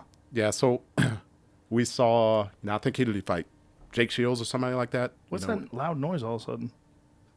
That thing? Oh, great. I think when he fought Jake Shields, there was some extracurricular activity. That was with Kimura, and that was in the PFL, right? Yeah, he held on to a Kimura, tapped Jake, but then held it long, and then afterwards there was a brawl inside the octagon. But Yeah, and I think I'd refereed the fight right before that. And, it's our responsibility as a referee to know your fighter. You got to, we do. What I do is I look at the entire card, and I'll go back and try to look at their fights. So whatever I get assigned, and I don't know what I get assigned until I get there, to know if anyone has any tendencies. Are they great on the stand-up? Are they great on the ground? Did they have a tendency to foul? Because we got some guys that like to fight with their fingers extended a lot. And I put that into my rules meeting of, watch fingers, this is what it's going to be, fingers straight to the sky or make a fist. Or if someone has a propensity to foul a lot, that may be something I'm going to watch out for. now, when you see something like that, if you saw the arm break, you would have stopped it. I would have stopped it. You have to. But look how bad it looks. Yeah. It's so crazy how hyperextended that thing is. Yeah. Now, you got some folks that are super double jointed, and they will tell you ahead of time, hey, I'm flexibility, I'm double jointed. Do you remember Hoyler Gracie versus Sakuraba? It was that with the. He got him in a Kimura as well, and he got his arm like way wrapped up behind his back. But Hoyler has crazy joint flexibility, like it's really nuts. Like, and he was like, "I'm fine," and they stopped the fight, and he was furious because his arm was like Sakuraba's a catch wrestling guy, so he's got a lot of those like old school double wrist lock techniques that are really brutal in the joints, and he's got his arm like deep up high on his back, and he's twisting it. But Hoyler was like, I'm fine. I'm not tapping. Yeah. And he won't tap, which is crazy. And it depends on the level. So, like, when we do Tough Enough, the amateur fights there, Yeah, if he keeps going, you can see that's only the beginning of it. It got a lot worse. If you say Hoyler versus... No, that's the beginning of it. yeah, like at the amateur level, somebody could be in a choke, and if it's compromised, we may stop the fight. Or if they get stuck in the armbar or something and don't demonstrate the capability to get out of it. Right, in the amateurs, yeah. So this is Hoist, That's buddy. Hoist. That's Hoist. This is a different guy. OG Hoyler Hoist. is much smaller. That's the problem with Sakuraba. Sakuraba is a big guy, and Hoyler is fairly small. Hoyler's like, I mean, he might be like 160, maybe. You know, it's different now because they're not fans in the UFC Apex or, you know, wherever some of these other people are doing. But if it's in like the T-Mobile or something, and you may hear something, you may hear a snap or someone may verbally submit, and if you stop it, man, the crowd will go crazy. They'll be ballistic. So we count on. And one thing I've learned, so I did a UFC fight a couple years ago, and I had a fighter bite somebody. I had who was it? Mowgli, I think Benitez. He was fighting somebody, and the guy bit him. You know, he's trying to pull his chin up, and I remember that. and I stopped, and I called time, and man, the fans went ballistic. And what I learned from that is the best thing to do is to include you guys as to what happened. You know, lean over to, you know, you or DC or Anik or somebody and say, he bit him. Or, you know, you guys The may be able to audience hear doesn't hear that, though, right? that part. Yeah, they don't hear that unless at some of the like PFL and other stuff like that, when they mic us up, that mic may go out to the crowd. But That as would far be as the nice general if it public, did, right? It, in some senses, because some stuff you don't want them to be able to hear because you could overwhelm them with, you know, referee feedback. The goal, I really don't want to say anything to them a lot during the fight. I want to interact as least as possible. You know, you say some stuff, you know, some fans are like, oh, he's in the middle of the fight, he's interacting too much. But to help the TV audience, the pay-per-view audience, etc., what I've learned I need to do is, you know, either say it in the microphone where you guys can hear me, or to come over to the table and, you know, kind of tell you what's going on. It would help, but I think maybe you should have the ability to like press a button and broadcast to the crowd too. Like he just bit his opponent and have the place go, bah! You know, so we're doing some different things right now. You know, we just started the instant replay Yes, in Nevada. which I'm a giant fan of. So it's huge. So the That's commission, so important. they assign myself, Jason Herzog, Jared Villel, and Herb Dean as a committee to build that. And we took what the boxing guys had and we developed it into MMA. And then we had kind of an approval board that we had to present it to. So we had to present it to Big John McCarthy and Mark Ratner. And what we did is we took the platform, told them how we were going to do it, and then we actually got their blessing to be able to do it. Well, those are two very reasonable, intelligent guys that have a tremendous amount of experience. Yep. And then Yeah, once we were that's done with excellent. that, we took it to the ABC Rules Committee, you know, who looks at what's going to be fouls, what's not going to be fouls, and then we presented it to them about 2 months ago. Everybody there, you know, we gave some feedback. We're still trying to refine it. It used to be you could use instant replay, but then once you did it, the fight had to be over. It had to be for a fight-ending sequence. I could not restart the fight. It needed to progress past that. So I can call time now. We have a dedicated instant replay officer that's sitting there at the table, and that's all he's looking at. He's only looking at potential fouls. He's working with the production truck. You know, the views that you guys get for instant replay and stuff, he has a capability to, you'll see, they'll put that yellow light on the catwalk of the octagon. Yeah. That's telling me it's going to be an instant replay. Or if you see the referee do like this, that means something just happened where I need an instant replay. I think enough people don't understand that now, what's going on with the instant replay. Because for the longest time, it stopped the fight. Even if it was an illegal move and someone was going to get a point deducted, once you instituted the instant replay to fine, for whatever strange reason, the fight was automatically stopped. Had to stop. I don't understand that. Why was that?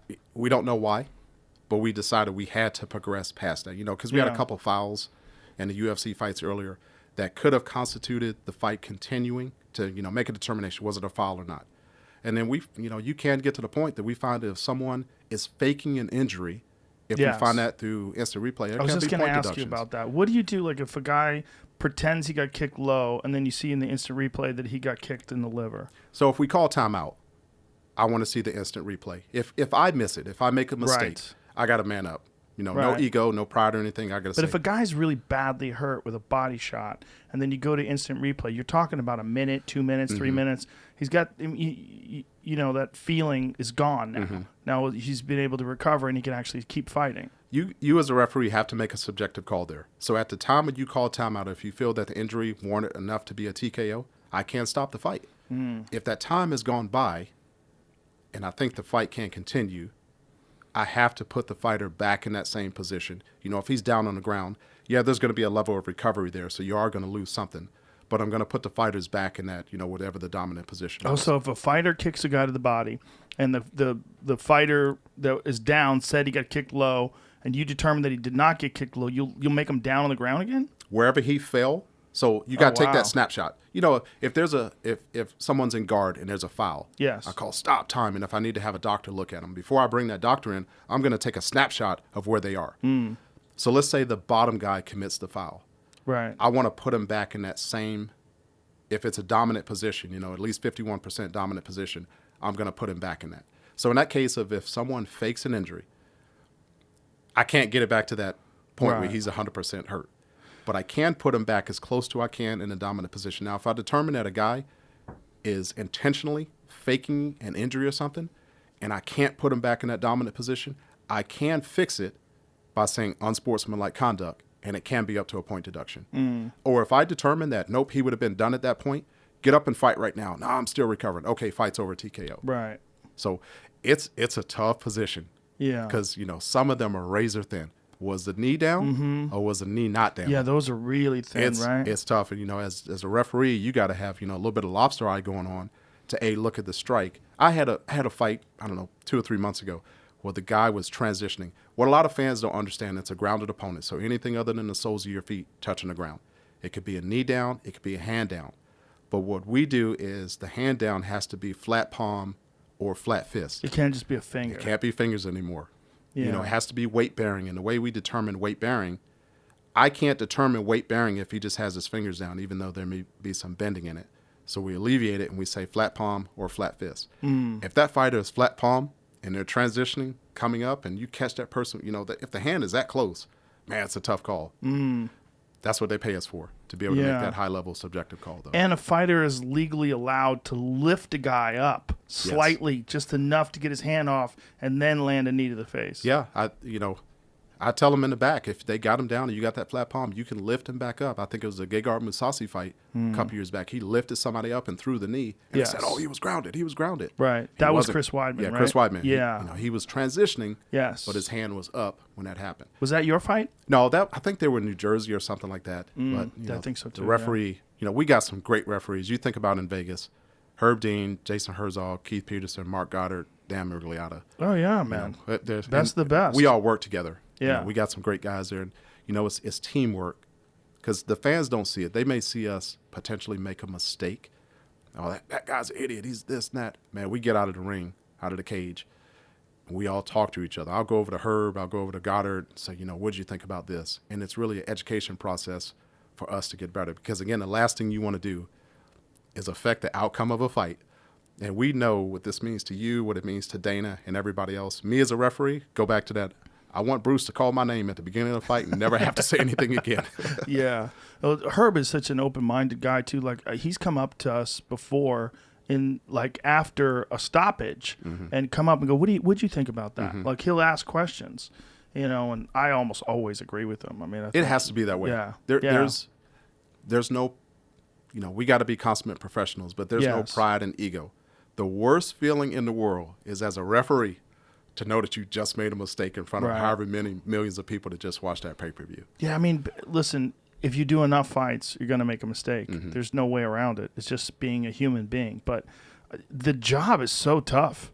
I mean, it's so difficult, and kudos to you for never getting your name mentioned. Other than don't jinx me. No, we got fights on Saturday. Let's knock on wood. Yeah, we do. Are you doing those? I'm very fortunate. It's Alistair Overeem and Volkov, right? Yeah, I don't know which fights I got, but I've been assigned to all the fights for the rest of this month. And do you find out when you get there what fights you're assigned? The only ones ahead of time is if it's a big title fight. When the athletic commission gets together, they will give a selection of potential referees for the title fight. and each camp has an opportunity to, object or oppose, anyone that's going to be one of those choices.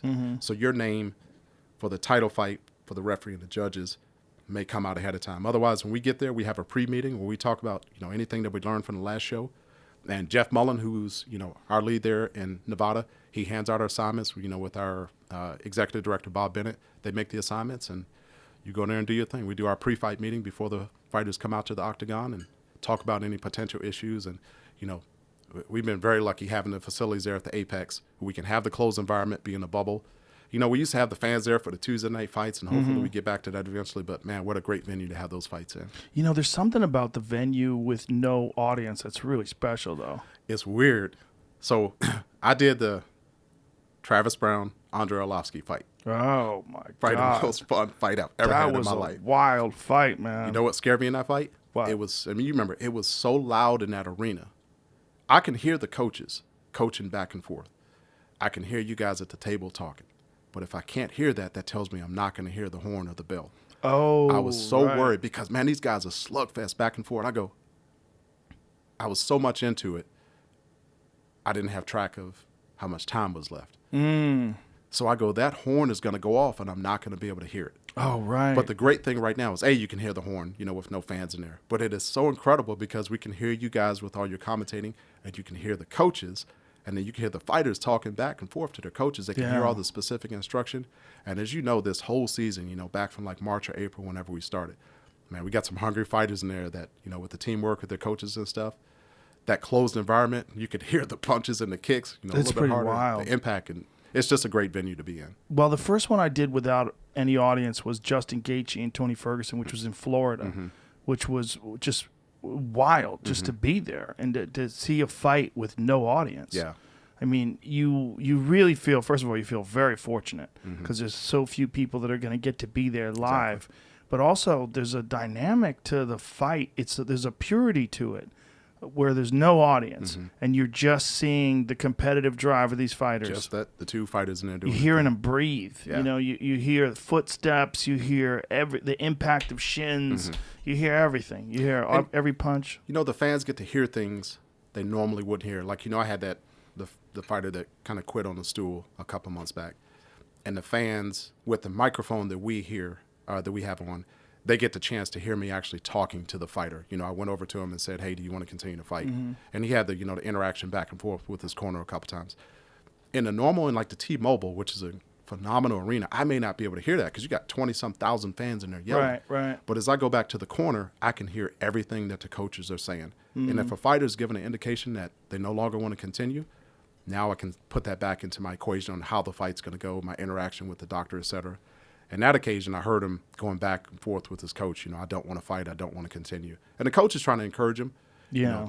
And a lot of people got on Drysdale for that. But, at the end, Drysdale said, he's done. He's going to encourage his guy in the corner. As much as he can until... As much as he can to try and get him ready. Yeah. When that, that 10-second clapper went off, it's my determination now, unless the corner they throw in the towel early, make that determination. With my doctor, 2 feet away from me, I go over, I look at him physically, try to get a mental assessment, ask him one question: do you want to continue to fight? He says no. Fight's done. I go back to Nigel Benn versus Gerald McClellan, which was a tragic boxing fight where Gerald McClellan was one of the best fighters on the planet Earth and just a destroyer. And he knocked Nigel Benn out of the ring in the first round, just had him badly, badly hurt. But Nigel Benn was a warrior and survived. And then later on in the fight, Gerald McClellan gets hurt, takes a knee, and winds up stopping. And people were going crazy. They were booing. They were pissed at him. Commentators were, upset that he was quitting. And then it turns out the guy collapses in the ring and winds up having bleeding on the brain. He's never been the same again. Yeah. Gerald McClellan is he's basically, I believe he's blind. He's partially deaf. He can't walk correctly. I mean, it was a severe injury. But at the moment, people were criticizing him for quitting. Yeah. The fighter knows how fucked up they are. I agree. You got to imagine the kind of courage that it takes to get into that octagon. If they're in a world-class environment like the UFC, they're bad motherfuckers. I agree. And they know when something's wrong. And sometimes you just got to live to fight another day. Yeah, and you count on having a great corner, Yeah. it's a team concept. Yes. You know, so the preparation, you know, the matchmakers matching somebody up with a good fight, having a proper preparation, training, et cetera, to be able to get to that point. But I mean, you know this. The first time I'd done hundreds of fights. The first time I stepped inside of an octagon, it's like, man, this is surreal. And I'm refereeing it. Can you imagine? What was your first fight in the UFC? It was actually Robert Drysdale. Really? Yeah, I did. My first fight was a Robert Drysdale fight. He wound up winning. And Who was he fighting? I don't remember who he fought. He only against. fought a couple times in the UFC, right? Yeah, I think there were some issues that happened after that, but it was that card that I did my first With the fights. bomba. So my first big fight was at UFC 200. Whoa. I was the first referee to go in and step on that yellow floor. Oh, no. And I think that was, let's see, so that night, I can't even remember who I did that fight, but Was that the Brock Lesnar-Frank Mir rematch? it was, no, I think that was the, Lesnar Hunt. Oh, that's right. Why did I think it was a rematch? That's so much earlier. yeah, so, you know, you step in there, and for me, it was preparation ahead of time. And what helped me out is Big John pulled me off to the side. And he said some crazy stuff to you to prepare you. He said one thing to me when you get in there. He said, Mark, don't fuck it up. I was like, yes, sir, I won't. And, you know, that may seem very harsh to say that, but it's a simple thing of, hey, we prepared you. You prepared to get to this point. Go in there and do your thing. Also, now, he's kind of fucking around, too. yeah, it's to loosen you up a little bit. Yeah, Now, yeah. when we got to that, my first pay-per-view fight was Travis Brown and Arlovsky. So here I am with these two giants. That's your first That was trap. Oh, my God. That was my first pay-per-view. That's so crazy So- that was your first pay-per-view fight. He pulled me to the side, and I didn't know it ahead of time, but when I got there, he said, hey, we're going to step it up a little bit tonight. This is what you're going to do.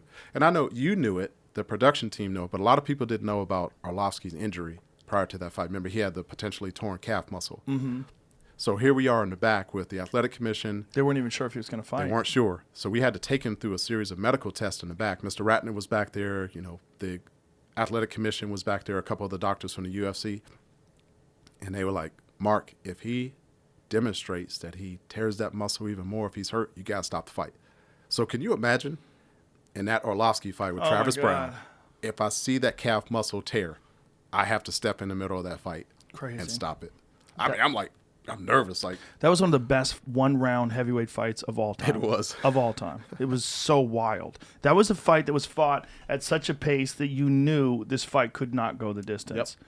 And they had a history together training at Jackson's, and Arlovsky had incredible confidence coming into this fight because, look, in training, he had gotten the best of Travis. That was the word. Yep. And so, you know, he kind of big brothered him. He knew, and it seemed like Travis kind of knew that too, because this was when Travis was really in his prime. You know, Travis was one of the most athletic heavyweights I think I've ever seen. I mean, he kind of changed his style at one point, and he started fighting more flat-footed and slugging. But when he knocked out Semi Schilt with like a Superman punch, I was like, that guy is the dark horse of the heavyweight division because he's a huge heavyweight, but he would move really light on his feet. Yep. Oh, look at his. You can see his legs are gone yeah, he's right starting. here. And, you know, remember, he has him up against the fence here, and I step in and I say, Travis, fight back. And I need to see something. And then he caught He Arlovsky caught him. and rocked him He and went dropped down. him. Yeah. And you see me start to step in. You know, because you think about previous fights from the guys, like when Arlovsky fought Fedor, you know, was it that kind of shot? But he was able to get right back. But I can tell that Woo, these guys. He caught him with a back fist there and hurt him. Yeah. And we thought the fight was almost over. And right in the right middle there. of all this slugging, Travis catches him and drops him. yeah, it's coming up right here. I just told him to fight back, and he's going to catch him. This fight was so crazy. here. Bam, Right caught there. him. Oh, my God. I mean, he literally spun his head around, and it looked like it was over. And you got to remember, Travis came back against Alistair Overeem, right? Yeah, I with mean, the front Alistair kicks. Overeem had him battered.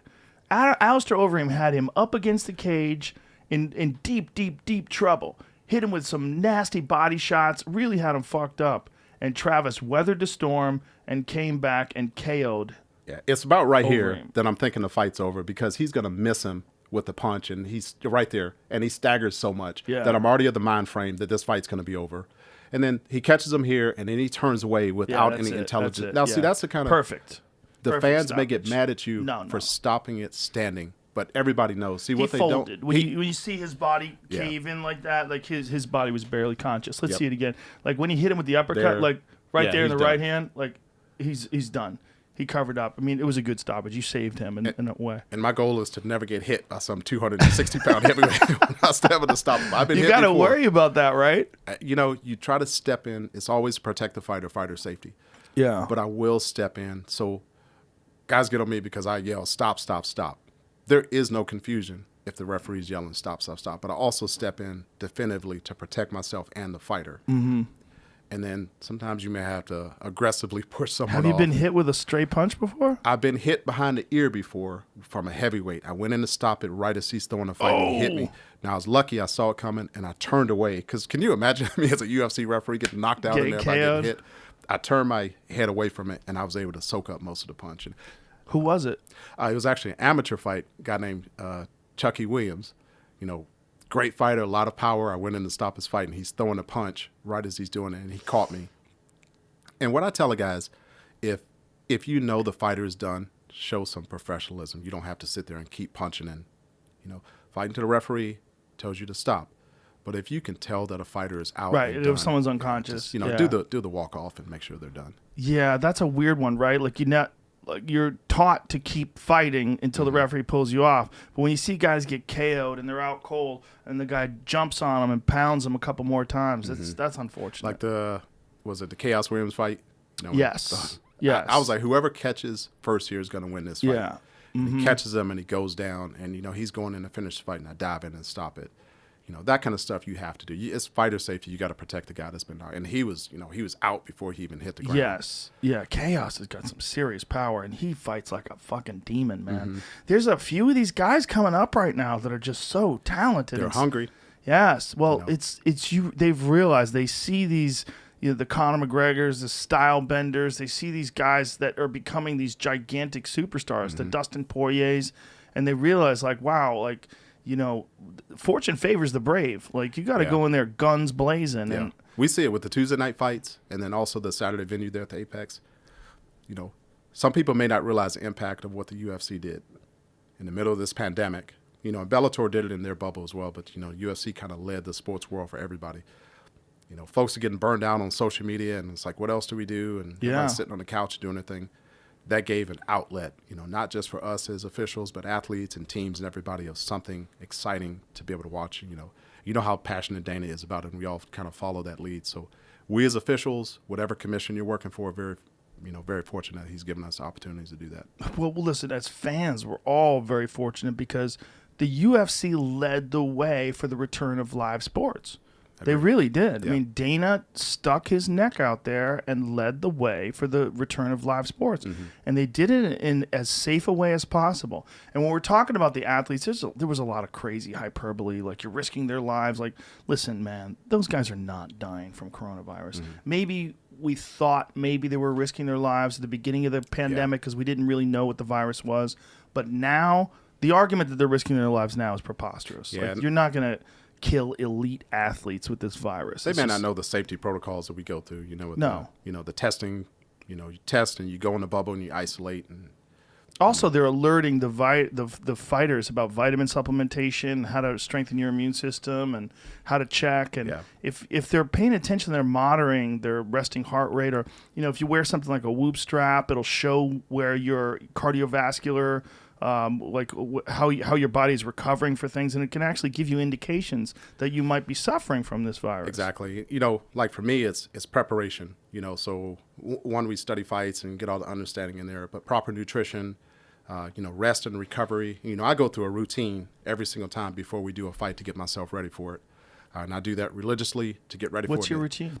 So one, we do our Zoom training, and that's all the top officials in the world. Herb gets on there, Jason, Sal D'Amato, Chris Lee, Derek Cleary with the athletic commissions. We do our training there. We go over fights and we watch them. And then there's phone calls back and forth of, hey, Herzog, what'd you think about this fight the other day? Give me feedback. And then what we're doing there in Vegas is we go into the bubble. So we go to our hotel facility, they test us, and you go into isolation. And you have to stay in the hotel, right? You got to stay in the hotel. That's So you annoying. got to bring all your food and stuff like that and prep for it. And I've kind of gotten used to it, and to prep us to be able to do that, you have to do it. They may look at some rapid testing and stuff, but for right now, this is the way we do it. How long do you stay in the hotel for? It depends. Some people get there the night prior on Friday, and then, we go to the arena like at 1 o'clock or 2 o'clock. Or, like, since I live there local, I'll go over Saturday morning at 7 o'clock, test and isolate, and then go to the... What do you bring, like a Yeti cooler with you or something? I bring all a food bag, and, I do my meal prep at home, so I do all my stuff there. Like, I work with, some folks like the Honest Plant Company, and they give me protein supplement and immune booster. I've heard you talk about the vitamin C, the vitamin D, the zinc, and then I take one of their immune boosters, and that helps me out. So, like, for me, I had my thyroid removed a couple years ago, so... proper nutrition. Did you have cancer? No, I had a hypothyroidism. I have that. Yeah, and then what happened for me is my neck started to get bigger, and my thyroid had was actually enlarged? died. Yeah, it was like 9.5 centimeters, and we decided to have a surgery to take it out. Oh, Jesus. The crazy thing about that is when I had the surgery, the anesthesiologist made a little mistake, and I wasn't completely anesthetized yet when they put the intubation tube in, and it hit my vocal cords. Oh, Jesus. So you go back to that Orlovsky and Travis Brown fight. I took a little hiatus right after that because when they hit my vocal cords, I couldn't talk for about 6 months. So he damaged my left vocal cord, and then he stretched my right vocal cord. Your vocal cords essentially touch together to make the tones. I couldn't talk for about 6 months. So here I am, an airline pilot and a UFC referee, and I got to be able to talk, or MMA referee, got to be able to talk for both of them. Oh. As a single dad, primary income for my kids, I was like, what do? I can't talk. So I had to go through voice and speech therapy, and I eventually got all that back. For 6 months? It was about 6 months it took my voice to get back. Did they give you any kind of medication or something to help heal the There wasn't vocal really anything they cords? could do. I would do the voice therapy. I go to a speech therapist, and, she do stuff like she, have me go over certain tones to be able to get it back and, never raise my voice. They don't even want you to whisper because I guess the whispering would still have, effects on the vocal cords being able to heal. Oh, my God. And my voice has changed a little bit now because I'm still not back to 100% recovery. But going through How that, long ago was this? This was 2015. You're not 100% recovered? My voice will never be the same. Sounds good. I appreciate that. I mean, if this is your voice from now on, that's a good voice, right? You can't be hating it. No, I'm very fortunate that I got it. How is it not recovered, though? In what way? So my voice is a little bit scratchier. Oh, it just sounds different. Yeah. But And you then can talk no problem. I can talk no problem. The only place I notice it, if I do a lot of fights where I have to yell a lot, at the end of the night, my throat can be sore and I, sound like I lose my voice just a little bit. Oh, okay. So in that preparation thing, I take caution to all of that. So I bring my food bag with all my supplements and stuff. I do a lot of. Do you know who Norm Turner is? No, I do Norm not. Turner, he's a strength and conditioning coach at Syndicate. He's worked with Gina Carano. Okay, and Kevin I've trained at Ross. Syndicate before. John Wood's place. John Wood. He works with a lot of fighters there. He works A with lot of good fighters there. Vinny Magalish. So he's my strength and conditioning coach. He helps me do all that stuff. And in the hotel, I do a lot of prepping, stretching and other stuff. And I got to tell you, the one thing that religiously, whether I'm doing it with the UFC or whether I'm doing my flying, I got into Tim Tamming. Oh. That thing is incredible. I was in the those gym are one great. day, and it just so happens I got a gift for you. What is this? That is one of their newest portable? products. That's their portable. That's their mini one. a pocket That's massager. the pocket one. So, Joe, I got to tell Probably you. should change the name of that. I know. It's people. But I got into Tim Tam. I was in the gym one day, and I was, lower back soreness and some other stuff. And I saw this guy. He's doing this massager thing. I go, what is that? He goes, man, it's my Tim Tam. I go, let me try that. And he said, take it home for a couple days. And then I didn't realize how magical that thing was as far as, pressure points and, active release and stuff like that. So I take that thing with me whenever I go fly a trip for the airlines or when I do that preparation for That's the UFC. good because it's small. Well, they got the traditional ones that Yeah. have the heated tips and the pressure points and stuff like that. That is part of my everyday routine, and I absolutely love it. So I do that, and then I sit there and I will call up. I got UFC Fight Pass. I got some of the other stuff. I will sit there and watch fights. If I know it's someone that's going to be on the card, I will sit there and I will shut my phone off. I'll put it on Do Not Disturb, and I'll get myself in the mind frame of, okay, this is serious business. The world is watching us right now. Again, go back to that philosophy of I don't want to have any negative impact on the fight. And I'll sit there and I'll watch fights and then, make sure my body is all warmed up and stretched, ready to go. And we'll go over to the arena. As soon as we step in that door, it's game time. You really do have to be warmed up, right? Because you got to sprint sometimes. People don't realize the lateral movement back and forth. I am sore when I'm done with the fight. with I would all the imagine. side-to-side movement. And if you have to step in and pull somebody off, it can be, exerting on the body. So I lift weights and do other preparation and stuff like that. And just the mental fatigue from, you go back to that last card with the 3 big fights that I had. All huge fights. Every fight is important, whether it's the first fight on the card or whether it's the 12th fight on the card. But when you have a night like that, just the mental preparation and the letdown when you get done with that, you realize it's a little bit fatiguing, tough on the body, et cetera. So, man, there's so many elements that you got to come into to be ready for that. And Do you train do you do side-to-side movements in training? Like, do you run sideways or anything like that? so when you see me warming up, and, I learned a lesson. I watched Bruce Buffer warm up. And what an incredible person. I watch him warm up. Nobody gets the fights more pumped up than that guy. Pumped up. But I said, I'm in great shape. I can go in there and do this. And I realized I'm not doing this good enough. So I watched Bruce warm up, and I had to come up with a routine, to make sure I'm prepared. So I go in the back, behind the curtains and stuff, and I'll do some forward, backward sprints. I'll do a lot of side-to-side movement. I'll stretch hamstrings, quads, and stuff like that. You don't want a referee going in there and popping a hamstring or something in the middle of a fight. He blew his ACL out in a fight. Yeah, I remember that.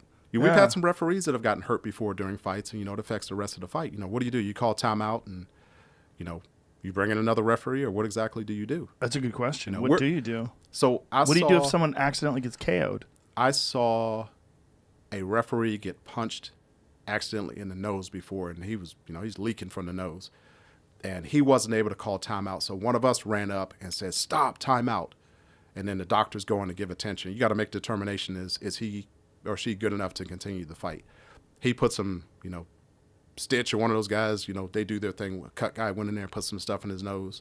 Doctor made a determination that he was able to continue the fight. For the fighter, I imagine like that sort of momentum stopping for something outside of the actual fight itself has got to be very annoying. I have never seen, knock on wood, a UFC fight or Bellator fight or anything like that have to be stopped because of that. You see all the stuff on YouTube and everything. If a referee gets hurt, Yeah. most of the fighters, you're going to hope at this level they're professional enough. They're going to stop. It's and let pretty them- rare. Yeah, It's pretty rare. You're going to let them come in and get the proper medical attention, but we don't want that to happen. But I would imagine, like flyweights or something like that. Like, man, you got to be in shape, That, right? I Those call it dudes are getting on my moving. bicycle. Yeah, some of the Benavidez guys like that are hustling, moving around the whole yeah. time. Man, you gotta. And folks don't know it, but we're in a slightly smaller octagon inside the Apex right now. Yes. So there's not a lot of room to run. Right, you you're gotta in the get away from T-Mobile, those dudes. You got to stay away from Yeah. them. And last thing you want to do is get pent in a corner and have the fight come into you. So we try to maintain that 90 degrees off where the fighter is directly on your left and right, and keep a constant movement with them. You're looking for eye pokes and groin shots and stuff like that, but you sit there and watch us. We're usually sweating by the end of the fight because there's a lot of movement. for sure. I mean, you have to be in great shape to referee a fight, especially with small guys Mm-hmm. that move a lot. And I try to, so in addition to the strength and conditioning stuff, I've done some classroom stuff like, people talk about what they do during the pandemic. I was actually crazy enough. I went back to grad school during the pandemic and I got master's number 3. And I went and got a master's in exercise, wellness, fitness, and nutrition. And that helps me understand, do I really know how to meal prep? Do I really know what proper proteins and supplements and stuff to put in my body? So I wanted to learn that side of it. And then I'm planning on taking that back to share it with the other officials that work with us and doing some corporate wellness and fitness too. So I got grand plans and stuff that's coming out there. Well, So that's cool. That's cool. I would think that like it would benefit you to like get to a field and just do some sideways running. Just do some sideways, that kind of stuff. I do. Like, the octagon surface is one thing to be able to do it. But like what I do for preparation in the back, I do a lot of side-to-side movement to the left and back to the right, and then shuffling back and shuffling forward to try to mimic the actual movements that I'm going to do inside the octagon. I got to be able to practice with the application I'm going to use it for. So I try to put myself in that scenario. Where we stand, when guys are fighting, what am I looking at? When they go to the ground and certain submissions come up, what position am I going to be able to go in to look at the pressure point, to be able to hear and see, what the fighter is saying? So it's a lot that goes into it. It's a lot of preparation and getting ready for it. Is there a fight that stands out for you as like the most difficult fight you ever had a referee? I would say that Travis Brown and Arlovsky, because of knowing of Arlovsky's injury ahead of time, the impact of that, the number of fans that were there, how loud it got, and First pay-per-view. first pay-per-view, the expectations of my two mentors, John McCarthy and Herb Dean. But, one, it takes a great message like that from a mentor he don't fuck it up. And Yeah. you know how John's personality is. He's a great teacher, but there's no one more knowledgeable about the sport than him. But knowing that you got the trust, because the athletic commissions are going to talk to the senior referees as to where to start to put people, and to make it to a UFC/Bellator level of fight, you got to be really, hopefully, a good judge, a good referee, or a great judge, great referee, because of the impact that it could have. And then to have that on a pay-per-view, to have the expectations of the athletic commission and Dana and the rest of the UFC staff there, because the last thing you want is to have a fight get messed up and catch the criticism of the promotion, the fans, fellow referees, etc. And then because of how loud it got in there. But what I try to do is I try to say, regardless of it's amateur fighter, AB, professional fighter fighting for a title, contender, etc. Once that door closes, I try to treat everybody the same. My routine is the same. How I talk to the fighters, how I treat them is the same. But man, just go in there and have a good time. I may smile a little bit every now when I'm in there because I'm like, man, this is an incredible fight. Now, you box, but have you trained in any ground fighting? You've done any jiu-jitsu or anything? I do, so we have to be careful how we do that. Do you want to go train with someone you could potentially do their fight? So there is a fine line between how you do that. But I've had the best of both worlds. When I started there at JSEC, you had John Lewis and stuff. And then when I went back to D.C., I belonged to Lloyd Irvin's school, which another great school. Lloyd Irvin, he teaches you. My first interaction, he come in there and spar with us. I'm 230 pounds, and he slammed me down to the ground. But just the amount of learning. Well, that doesn't seem fair. I didn't let it happen again, though. I'm not sparring with you again. But, you get the best stuff there. When I came back to Vegas, I go to a couple of different gyms there and trying to keep that balance of professionalism with training with the guys. I go to Couture's and I go to Syndicate. And then, I was at one point there, we had Vinny and Fredson and Mike Powell, all those guys in the same gym. Now, I train for application. A lot of people train, to get the belts or to go do a tournament and stuff like that. That's not where my focus is. One, because I don't have the time. I train to learn how I can apply that back to me refereeing, knowing the details of a specific submission or hold or something like that. And at what level, amateurs, am I going to stop it when the guy's in a good choke and he can't get out of it, versus at the next level, knowing how somebody's going to transition from one position to the other. That's where my focus is going to be. There's a benefit to a guy like Lloyd Irvin throwing you around, though, and that is that just you recognize the levels. Yes. Because sometimes people get a very distorted sense of what they could physically do to a large black belt. You get the guy sitting at home eating wings with the beer in his hands. I could get in there and you hear it at the T-Mobile. I could get in there and kick his ass, this, whatever. And they don't realize the level of professionalism, proficiency some of these fighters have. To watch a Vinny Magalhaes, do a stand-up fight and then transition to the ground, you're like, man, you're about to see something incredible. Oh, his ground game is insane. Yeah. And to train with a guy like him, I've never trained with Vinny, but he's one of the best in the world, and his ground game is just preposterous. And then, your fighters across the roster in the UFC, they may think someone is a stand-up expert, and they go to the ground, and you see something amazing right there. So that's why us as referees, you got to be proficient at it. You got to have an understanding of how that's going to apply. And really, our judges as well. The judges are like, they think they just sit there and score the fight. But our judge has to be able to determine, is that more of a position or is that a scoring type of Right, hold? you have to understand what's going on. You have to understand. So that's where our training comes into play, and we talk about stuff like that. Well, there's a judge, I will not name, but he told me that he was in the middle of a fight once, judging a fight, and one of the other judges asked him what the person was doing. Oh, God. The person it was something simple, too, like an Americana. And the person was like, what is he doing? Like, You won't what get is he that now. doing? You got the Derek this Clearys is- and yes. all these guys. This is back in the day. This is, we're talking about more than 10 years ago, but it was weird back then because you had a lot of people that were refereeing fights that didn't really even understand what they were judging fights. That really didn't understand what they were judging. They didn't understand what they were looking at. And you see that criticism out there, these judges in this jurisdiction or they're boxing judges and stuff like that. Now, you got folks that have been doing this for, 15, 20 years. They may not be proficient on the ground themselves, but they have an understanding of it. Some of the judges may be in whatever, their 60s or The issue is when you go to some smaller commissions that don't have the kind of experience. Obviously, Nevada and California are the top of the heap. But there's places we've gone to where you've seen judging that you're like, well, this is just insanity.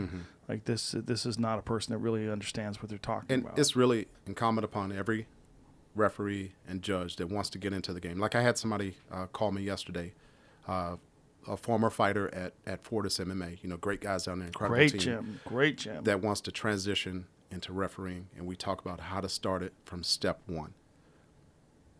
Knowing which one you want to do. Do you want to referee or judge? Got to understand the unified rules of MMA. Yeah. You got to get proficient at it. You got to start from the bottom. Go find an amateur organization, sit there and watch and start Put a that shadow time in. program with them.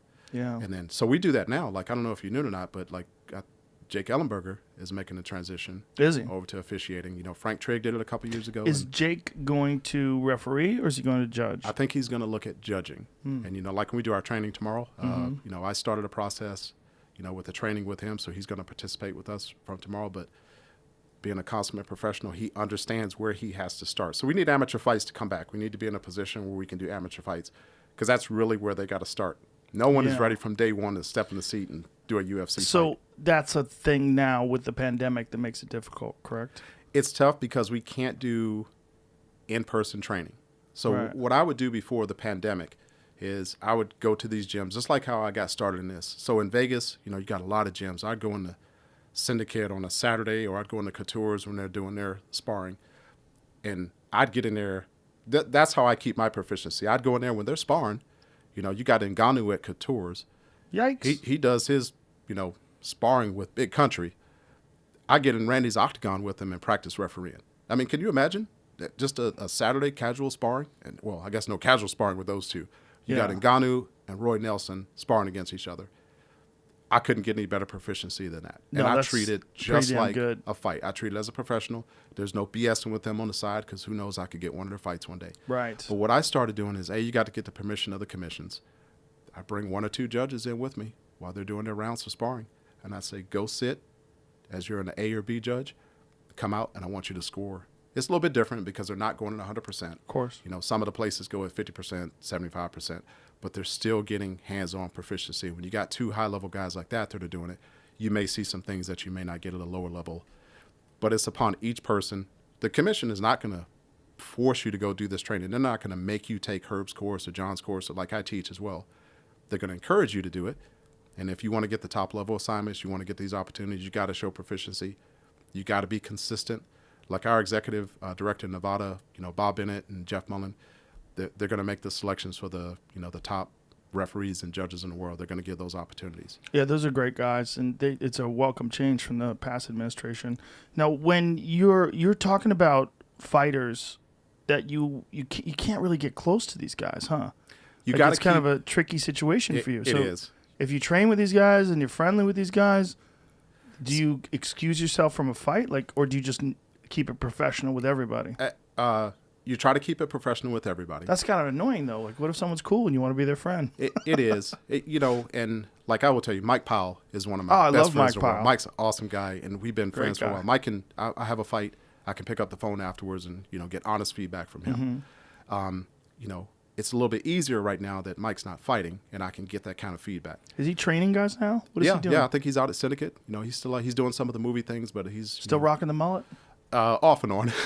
I think it depends on what day of the week it is.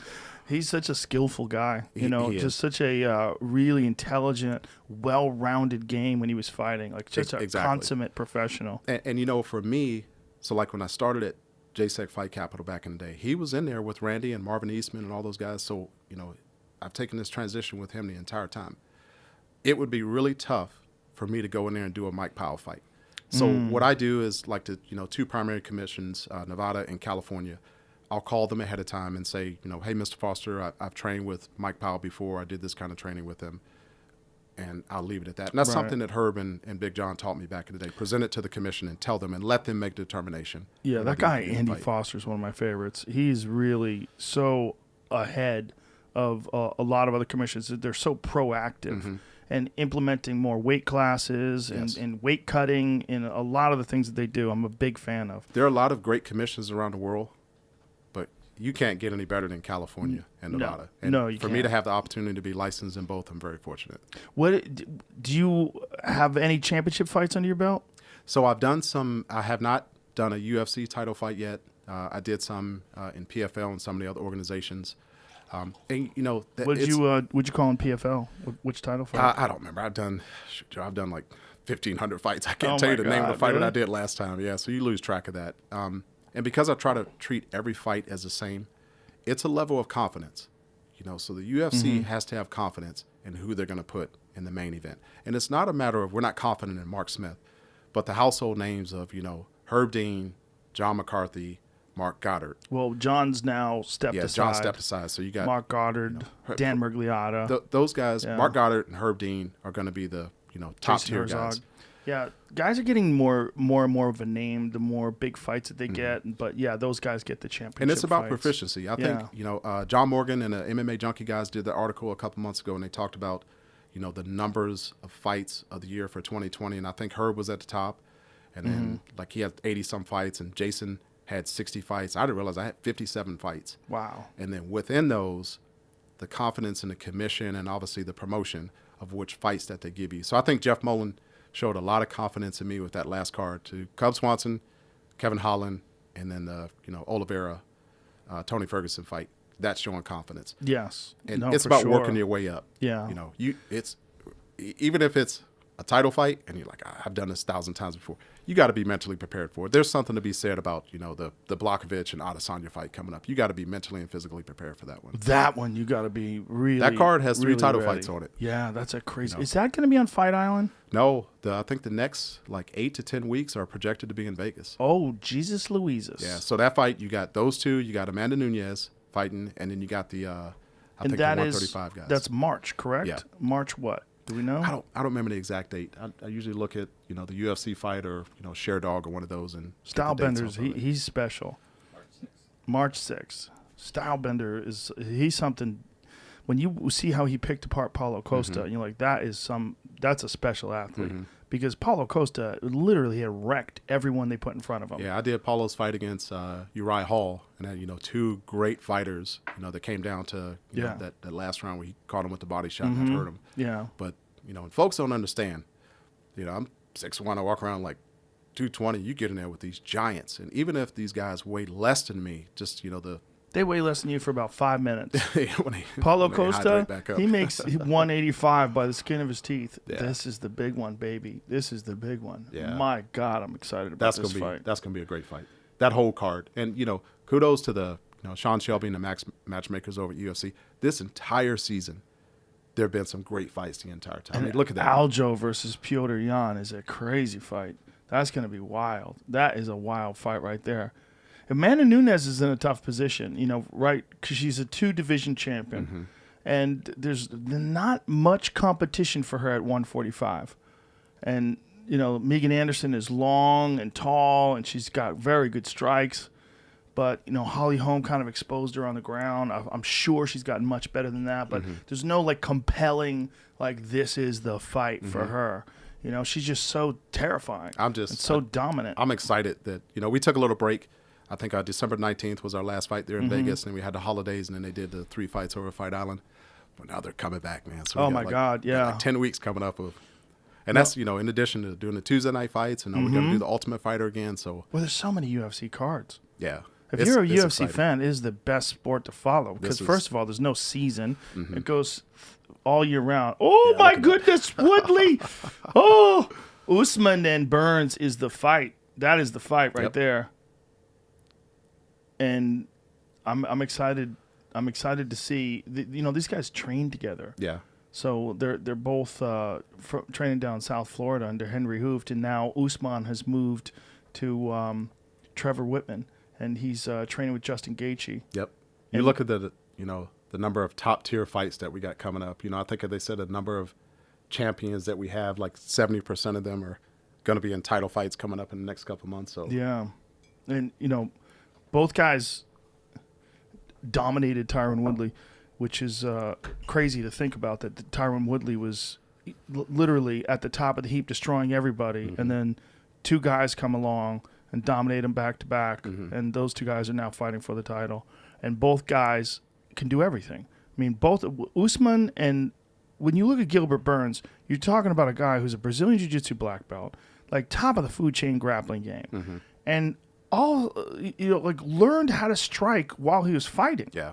Like started training in MMA and didn't know how to strike. Now is one of the scariest strikers in the sport. And he dominated that fight with striking. So Dropped Woodley in the first round, which is crazy. But you would thought if anybody has an advantage in the striking, it's going to be Woodley. So well-rounded, both of those guys. And Usman is just such a destroyer. And you find out that Usman fought Jorge Masvidal with a shattered nose. that's right. Which is crazy. Yeah, that just came out recently, didn't it? He just announced that. That guy's mind is a steel vault. It really is. And I think fans don't understand. We see the fighters afterwards with the physical impact that it has on them. The fans have their favorites and they watch and they want this and that to happen. They don't understand the physical impact on the fighters, during the fight and after the fight. Well, that's why, bring up a guy like Tyron Woodley, who was on top of the heap for so long, and then you go through 3 brutal fights in a row. He has those 2 fights and then the Colby Covington fight. It's like it's such a fucking hard Scrabble game. Like you're on top and then you're not, and then you look at a guy like Anderson Silva was on top forever and then just lost like 8 fights in a row. Yeah. I mean, he won 1 fight. Like who did he beat? Derek Brunson. Beat Derek Brunson by decision. Every other fight he lost, which is crazy. Yeah, and I got to do the the inspection of the pit for his last fight, with Uriah Hall. And what did you think of that fight? He looked good, for the first couple rounds, and then when he got caught and went down, that's when you go, the skills have depleted a little bit. It's crazy to watch. Uriah Hall put it up on his Instagram. He said, "When I said I learned from this man, I learned from this man," and it shows the difference between. It shows a contrast in Anderson Silva's fight with Forrest Griffin. When Forrest Griffin comes charging at him, he picks his spot and lands a right hand. And that is exactly the same thing that Uriah Hall did to Anderson Silva. The exact same move. Yeah. Like literally the same punch. And what impacted me the most was the interaction after the fight. Yeah. Very he realized this is probably the transition point and really the emotion and thankfulness that Uriah showed for it. That as officials, that touched everybody. Well, it's interesting to me that Anderson's not going to hang it up, but the UFC doesn't want him anymore. They don't want him fighting in the UFC anymore. So, like, where does a guy go? And what, this is just being honest. It's probably better if he does go to another organization. Not that there's not high-level talent in another organization, but they don't have high-level testing. And I think when you get these older fighters, the fighters that are able to sustain their careers outside of the UFC are clearly using hormones. And so there's protocols obviously for that from the USADA. In some places. Yeah, some places. But what we do is if a fighter has aged or something, the commission will talk to you about that ahead of time. You have 2 fighters where there's a higher propensity for a knockout. Or you have fighters that are a little bit aged and they have to go through different testing if they're above a certain age. We are cognizant of that as officials, that we may have to watch someone a little bit closer. Right. And you really count on, regardless of organization, the officials knowing and understanding that someone's a little bit older and it's going to have an impact. You better do your part as a referee. Yeah, it's you have to look at each fight differently, don't you? You have to look at you see 2 22-year-old guys, you look at them very differently than 2 39-year-old guys, or a 39-year-old guy versus a 22-year-old guy. You do. You have to treat each one differently. Every round is looked at differently. Every impact is looked at differently. But you have to have an understanding of the fighter before you step in there. If someone has gotten knocked out a couple times. Right. And, we have to do, brain trauma protocols and courses, because you want your high school coaches and stuff like that to understand that for their athletes. But we as officials have to go through those protocols as well, to take these courses and understand the impact of brain injuries, because once again, fighter safety is always a top priority. I would never want to be part of a fight that someone had a long-term impact injury because of brain trauma or something else because I didn't intervene. Yeah. What is your thought? How do you feel when you see guys that are fighting, like they have these 20-plus year careers, like guys like Diego Sanchez? That is, he won the Ultimate Fighter Season 1 in 2005. Which is really crazy when you think of the fact that 16 years later, he's still fighting in the UFC. And then his actual fighting career goes back a couple years before that. You know, he's been fighting a long time. You know, it's tough because I think at UFC 100 or 200, he fought against Joe Lozon. Yeah. And you remember up against the cage, he was taking some pretty hard shots. Mm-hmm. And you have to delineate as an official, do I step in and stop this? Or do I know this fighter's history of being able to come back? Man, that was probably one of the tougher fights I had to do. And then looking back at it, that was probably a lesson learned for me that I probably should have or could have stopped that fight a little bit earlier. You think so? You know, I let him take the shots, and then he threw some punches back, and then finally when he punched him and he went down, I stepped in. And Diego actually, excuse me, he thanked me afterwards for when I stopped it. You know, he came to realization that he could not have come back. But you think of a guy's resilience, you know, and then I did this fight several years later against Chiesa. And, I mean, you know how Diego's one of the all-time great fighters when he does stuff, his ability to be able to come back. So subjectively, as a referee, there's that fine line balance of, man, do I make this decision, my decision, in the best interest of the fighter? Or do I think about the impact, you know, the capabilities of this fighter to be able to come back? So, one, you got to know who it is in there fighting with you. You also kind of have to look at where they are now. Because Yeah. if you go back to the Diego that fought Marvin Campman, I mean, he was like indestructible. Mm-hmm. Like Diego is responsible for some of the greatest third rounds in the Him history of the versus sport. Clay Guida. Oh my Greatest fights God! ever. Oh my God! Well, that was from the jump, from the opening round. I mean, he won the opening round, and Clay won the second. But like another one is a Jake Ellenberger fight. He was losing that fight. That was a 170 fight. Ellenberger was a destroyer at the time. He was knocking everybody out. Right? He literally gets hit with all these big shots from Ellenberger. And in the third round, Diego starts coming on. And Diego actually had his back when the fight ended. And you got to think about those kind of things. Yeah. You know, it's one of the worst feelings in the world. You go in to stop a fight, and Right. you stop it too early, and the guy gets up and he's fine. Yeah. No, a lot of fighters instinctively are going to, I was fine, I was good. But if you do make a mistake like that, you feel like crap. Yeah. So it's that balance between where are they at in their career? How's the Right. fight going? How are their last couple fights going? You know, did they take a knockout blow in their previous fight? Are they still suffering, you know, from...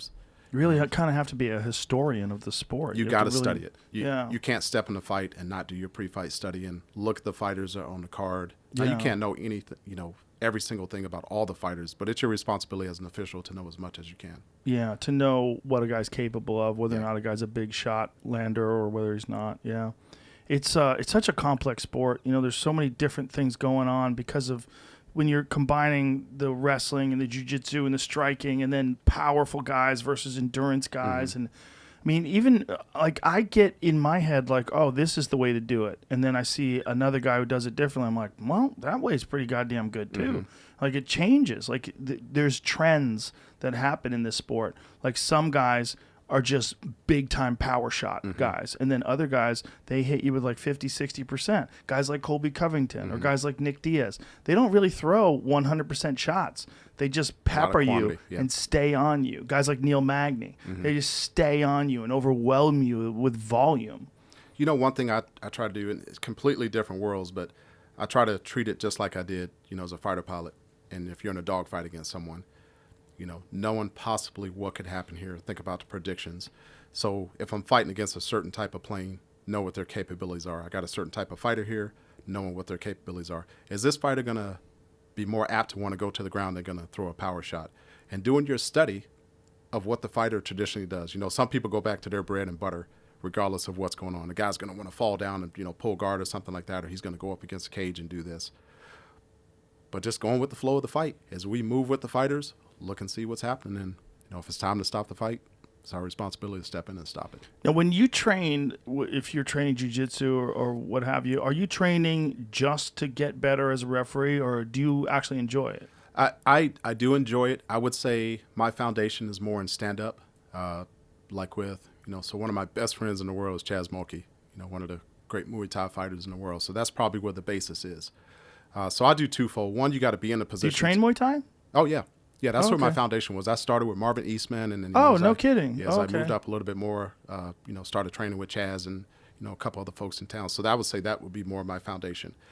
But to fully understand, you know, with the jiu-jitsu, you know, taking a shin-to-shin kick, you gotta do it at least one time to know what it feels like, to see Yeah. what these fighters are going through. With the positions, you know, to train to get an understanding of, yeah, that's a good choke right there. You know, that's a that's a good pressure point submission right there. But what I also do in conjunction to getting on the mat and actually doing that is I will have two guys get on the mat and roll, and it may be a step-by-step process. Okay, put on a Kimura, and I want you to flex it to the point of knowing when you're going to tap to be able to equate that to, I got a fighter in the cage right now, knowing what to look for. And when you got Vinny and Fretson and those guys out there showing you the different types of things, so I do a little bit twofold. You're going to get on the mat and roll, but I also want to stand there next to Vinny and say, that's a pressure point right there. Right. That's where the guy's going to tap. So my methods may be a little bit different, but me as a referee, I got to understand fully what I'm looking at there from the outside perspective of knowing. Yeah, there's some that are really confusing, right? Like Von Flu choke. Yes. That's a weird one because it doesn't seem like a choke unless someone puts it on you, and then you go, oh, Jesus. And you've seen some crazy ones. Yeah. You know, I think I had one on a Tuesday night fight. You remember when Snoop was announcing with Uriah Faber? And what's unique about that sometimes is a guy will go to sleep with their eyes open. Yes, and you don't know they're out. So the first time I saw one of those MA fight, the guy's looking at me, and he stopped moving, and he stopped like this, and I realized he was out. Oh, But now my you put that God. into your memory bank Yeah. and go, okay, fighters they're apt to go to sleep with their eyes open based on this. Very unique choke. That's one of the only ones that they're going to do that. I had a Tuesday night fight that the guy's on the ground, and he gets put in the Von Flu, and he's looking at They me. really should rename it to the OSP choke, Yes. right? He has more than anybody. That's right. But that Tuesday night fight, this Yeah. guy goes out from it, and everybody's like, what is he? He's still, his eyes are open, he's awake. I go, no, his eyes are open, but he's not awake. And then when a fighter lets go of the hole, and then you realize that he's out, that's the kind of thing you got to train for to be able to know Well, and understand. OSP, he moves the guy's arm to the guillotine position. It's Mm-hmm. so interesting. He'll force a guy, like he'll say, "Why don't you try to choke me?" He'll like force a guy's Mm-hmm. To try it, yeah. and then he'll tie it up, and then he'll sit back and put people to sleep. And it's weird because they're in Apex. Everybody can see it, and you'll hear the coaches say, no, don't do that, don't do Yep. that, because they know what's going to Yeah. happen, and he'll put you in it. But The thing is, it's like if a guy's neck is there and your arm's here, it's like an instinct. There he is. Yep. See the way he and look at his eyes. Yep. See, he's out. Yep, he's his out. eyes are wide open. Out cold. Well, show the setup again, because the way Ovens sets it up, it's really interesting. Yeah, because Ovens, well, they're not going to show the whole setup, but the way he clamps it down, he does it better than Von Flu. He does it better than anybody. It's amazing. It's such a good choke. It's just weird. You know, fans and stuff that don't understand it, they'll yell at you for stopping the fight, and they go, his eyes are open. He's still awake. And then Fuck those people. stand them up. They'll be Yeah, they don't still know be jack out. shit. But but that's a great example. The Von Flu choke's a great example of a situation where it's hard to figure out what's going on if you've never been put in that position before. So Do you I ever try let to- anybody do that to you? I have, and I've actually, you get it in training and stuff all the time. I try to, you never, from a flying perspective, a pilot perspective, you don't ever want to get knocked out or passed out. So there are limitations there. That could affect your medicals and other stuff like that. If you get choked out, it could affect your medicals. They'll ask the question. That's a little bit different versus getting knocked out. Yes. If you got any Yes. kind of Right. brain injury. But I mean, Right. we got a lot of pilots that we work with, that, they do train, for one, cockpit defense and, physical preparedness and stuff. But I think to fully understand it, you got to be put in those situations. Like I will Yeah. tell you, for me, one of the most painful things I've ever been in was a toe hole. I mean, I thought I was going to, break the damn mat. I got put in a toe hole before. And some of the other, submissions and stuff like that may not be as effective on you, but What about like heel hooks and stuff like that? Do they show you where it's dangerous?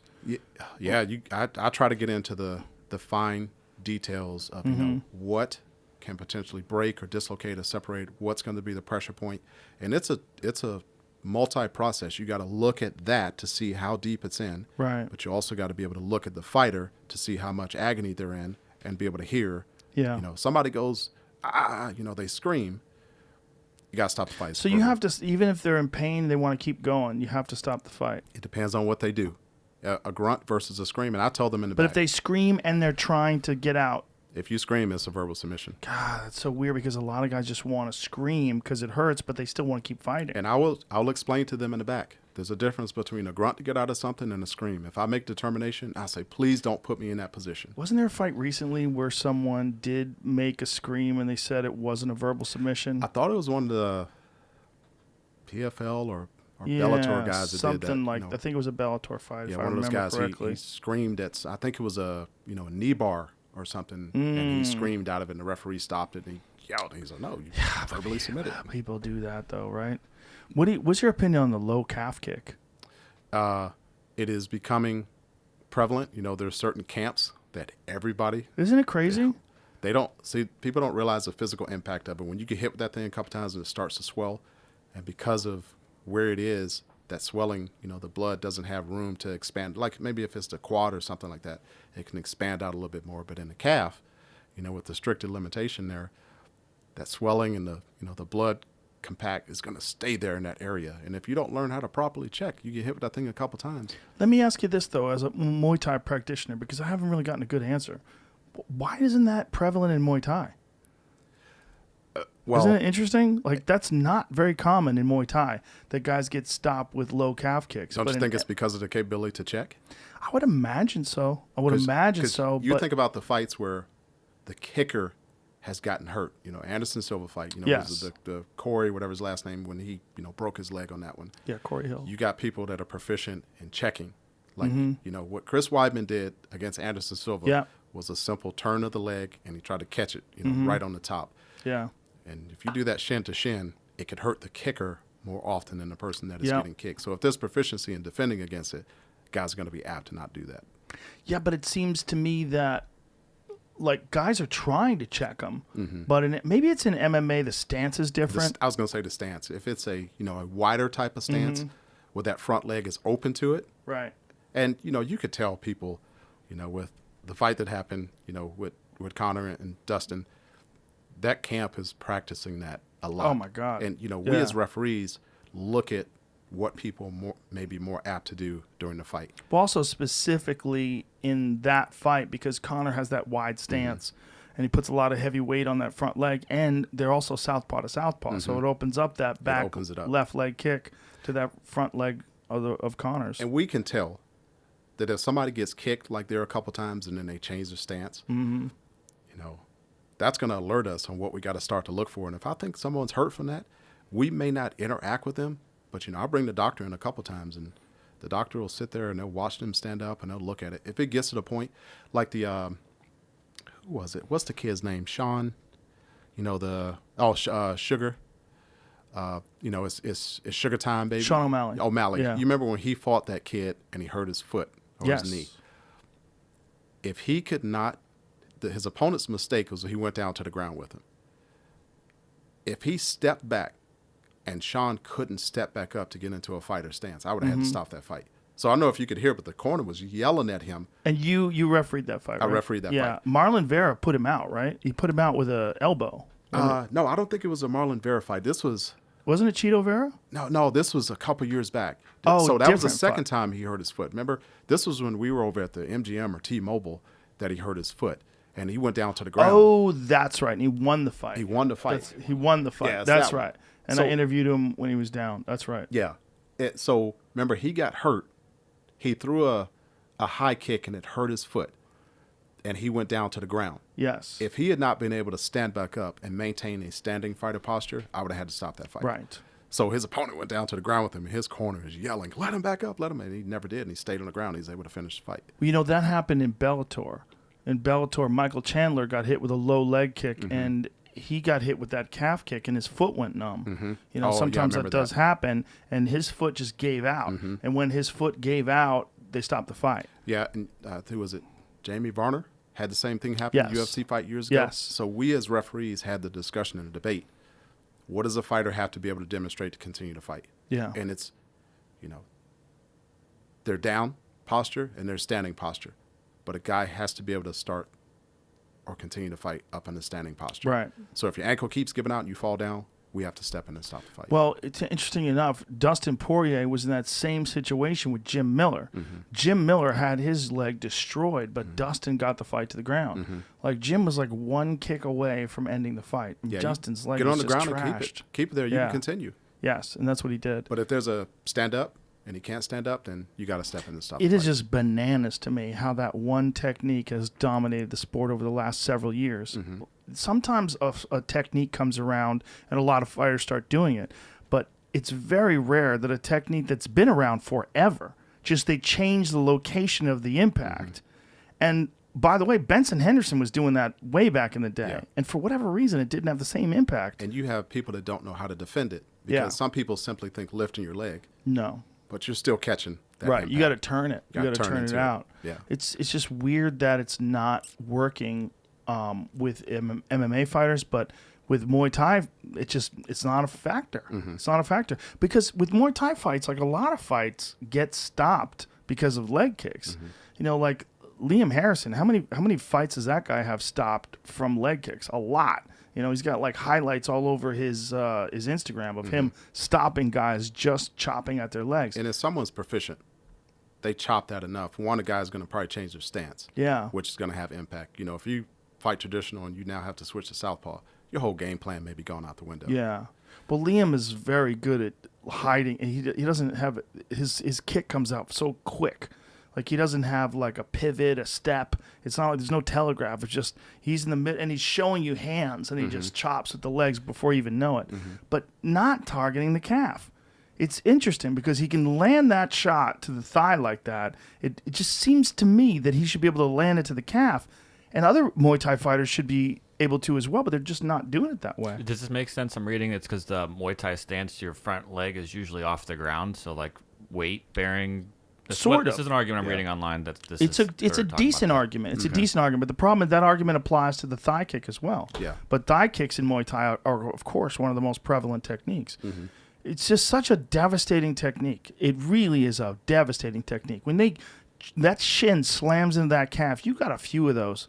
You Yeah, got a few you of may be those. done. And with some guys, look, Khabib said that he was in trouble. Like his leg was in trouble in that fight. And then Justin Gaethje, that was as hard as he's ever been hit. But he's just so fucking tough that he figured out a way to get through it and get Justin to the ground and finish him. And people may not understand the impact. So it's like, you know, you got Chaz that comes out there and Kevin Ross that train with you.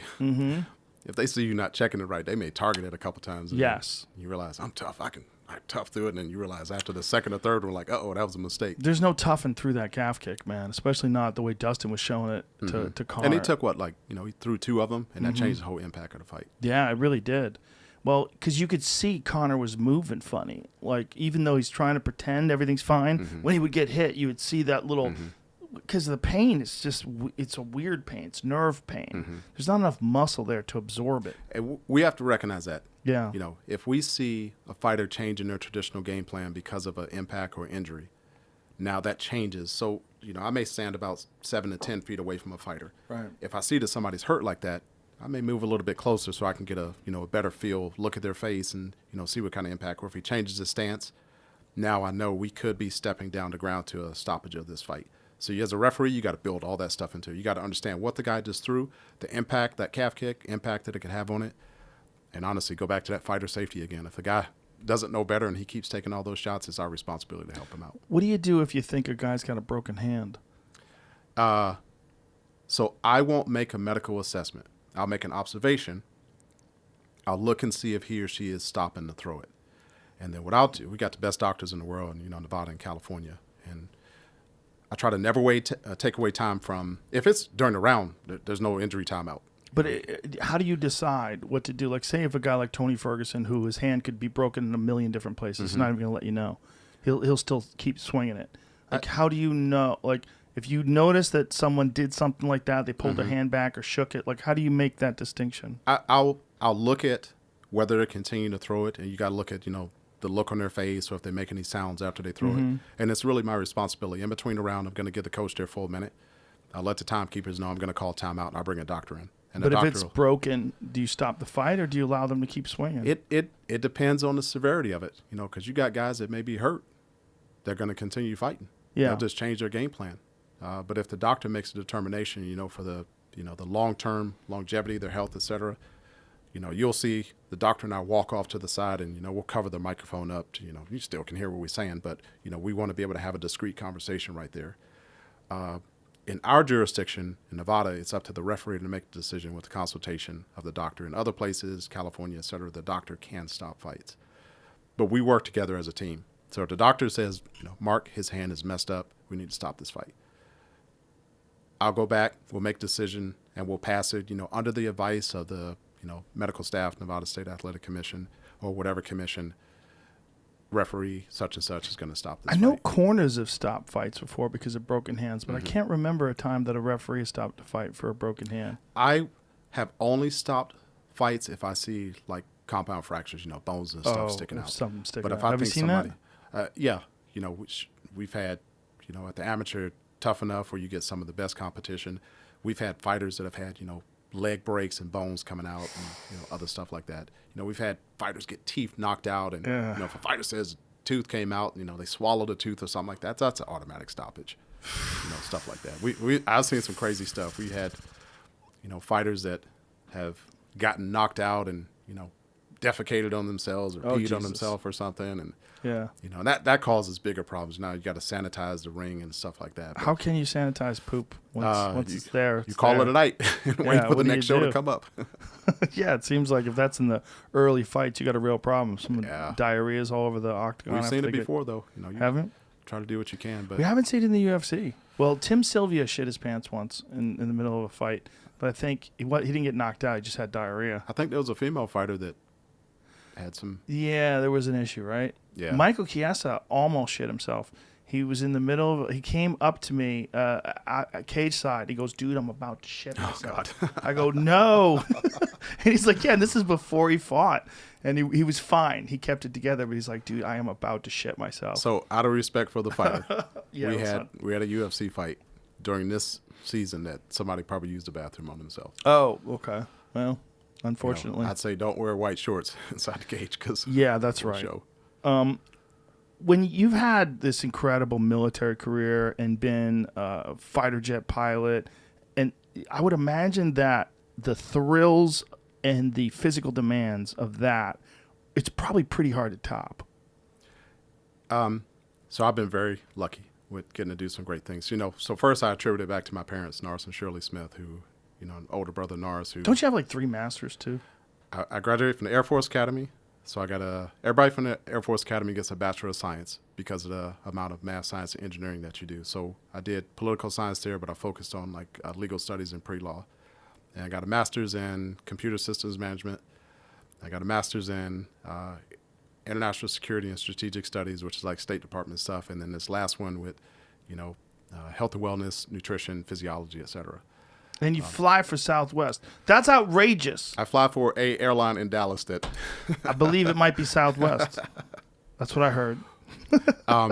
So I tell you what it comes down to. One, my parents always pushed me to do something amazing. But you got to have motivating factors to go do stuff. One, I wanted to be successful. And it's kind of an analogy for me. My parents worked too hard for me to not, keep making them proud of my accomplishments every day. But I had somebody years and years ago that looked at me and they said, "You're never going to amount to be shit." Oh, said, one of those guys. Okay, that's a bet. So I said, Isn't it amazing how haters can motivate some people? Who was the person? This was so when I went to the Air Force Academy, we got enlisted instructors, along with the officer instructors that help us do stuff. And it was someone that I guess didn't like the way I talked and my persona, and she pulled me to the side and gave me "You ain't gonna ever amount to be shit." Oh, one of And those. I said, "Okay, we'll see how this gonna go." Isn't it funny how the people that do that usually ain't shit? And, Nobody who's very accomplished pulls someone aside and says you're never going to accomplish shit. and it was funny because I saw them years later, and it was a pretty big accomplishment. As a childhood dream, I dreamt of being a Thunderbird, and when I made it back, we always do the show at the Air Force Academy. It was a stroke of luck that I saw this same person. I think she's like, "I know you from somewhere," and I went up to her and I said, "Thank you for what you said to me years ago. Look where I am right now." But it's one of those never. You told her what she said? I did. What did she say back? "Oh, I don't believe I said that. Why would I say something like that to you?" And it's like, okay, I'm not gonna worry about it. But I'm never. I love being able to accomplish stuff. But it's like, what challenge can I take next? And one of my friends said, "Man, you have about 3 or 4 or 5 lifetime dreams all at one lifetime." You really do. Thunderbirds and being an airline pilot, and then people call a UFC referee. It's an MMA referee, and your academic career, just the academic accomplishments are pretty goddamn impressive. On top of that, I've been very lucky. Dude, that's more what it than comes down luck. to. Come on. That's the thing that I love about military vets is that when you become very accomplished in that, in the military, like the amount of discipline that's required, they just develop superior human beings. Mm-hmm. Like I've run into so many guys that are accomplished military vets, and they have more character, they have more discipline. It's like it's standard. It's like, like some cars have a V8 with a lot of horsepower. Like military vets, accomplished military vets, they just have more character. So you kind of related to the fight game. I had a mentor tell me, you get championship fights. It takes a lot to be able to get there. And he said, you think about your career, military, academics, refereeing fights. And he said, you begin to hang around champions enough, you start to get that championship mentality. And I try to look at it on everything. You hang around Herb Dean, Big John McCarthy, all these guys enough, that stuff starts to rub off. You want your level of proficiency to be that good. At Nellis Air Force Base, where, it's the home of the fighter pilot, the best of the best hang out there. You begin to increase your level of proficiency. You become one of the best in the world. You got to have that. Is it cockiness? I rather call it, confidence, yet unassuming. You don't want to be too cocky to the point of thinking you're indestructible, but you want to be good enough to be able to declare and know that you're the best in the world. And if I achieve something, I'm satisfied with it, but it's like, okay, what else can I go do now? I finish at the Air Force Academy. Let's go get a master's. Go to pilot training. Let's not just go to pilot training. Let's finish in the top so I can choose which plane I get. And I chose to get an F-16. So here I am, this kid from Southeast Washington, D.C. that, grew up with my parents taking me down by Rogan Airport and watching planes take off. And then I saw an air show, Thunderbirds, and I said, I think I want to do that one day. And here we are years later. I stand out. And the greatest accomplishment, greatest thing I think I've ever had, I was in the gym at the base in Arizona working out one day, and I get paged to the front desk. I go, what is this about? On the phone, it's a 4-star general that's in charge of, all of Air Combat Command. And he goes, what are you doing 6 months from now? Why don't you come out to Nellis and be one of my Thunderbirds? I fell on the floor. Wow. And then my parents were on vacation somewhere, and I called them, and I said, what are you guys doing in about 3 months? I don't know, boy, what's going on with you? And I said, why don't y'all come to one of my air shows and I'm a Thunderbird? And my parents started crying, to know that type of dream has come true for all of us. And then as we get to do these other things, my parents are in their 80s, and I get them watching UFC fights on Saturdays to, really? To enjoy and to respect the fighters, but also get to see their son, smile about this. And I guess I don't smile enough inside the octagon. That's what my mom tells me, but he doesn't. You better smile in there, boy. That sounds like something a mom would say. You just smile more in there. That's you look mean in there. Why you look so mean in there? Serious. I'm concentrating on what's going on. But man, and like I told you when I got that message from you about stuff like this is, we believe in the adage of good things happen to good people, and a lot of dreams that keep coming true. And I try to impress this upon my children as a single dad. And I will tell you, above all else, anything else I've done, I'm most proud of being a single dad. So that's beautiful. That's beautiful.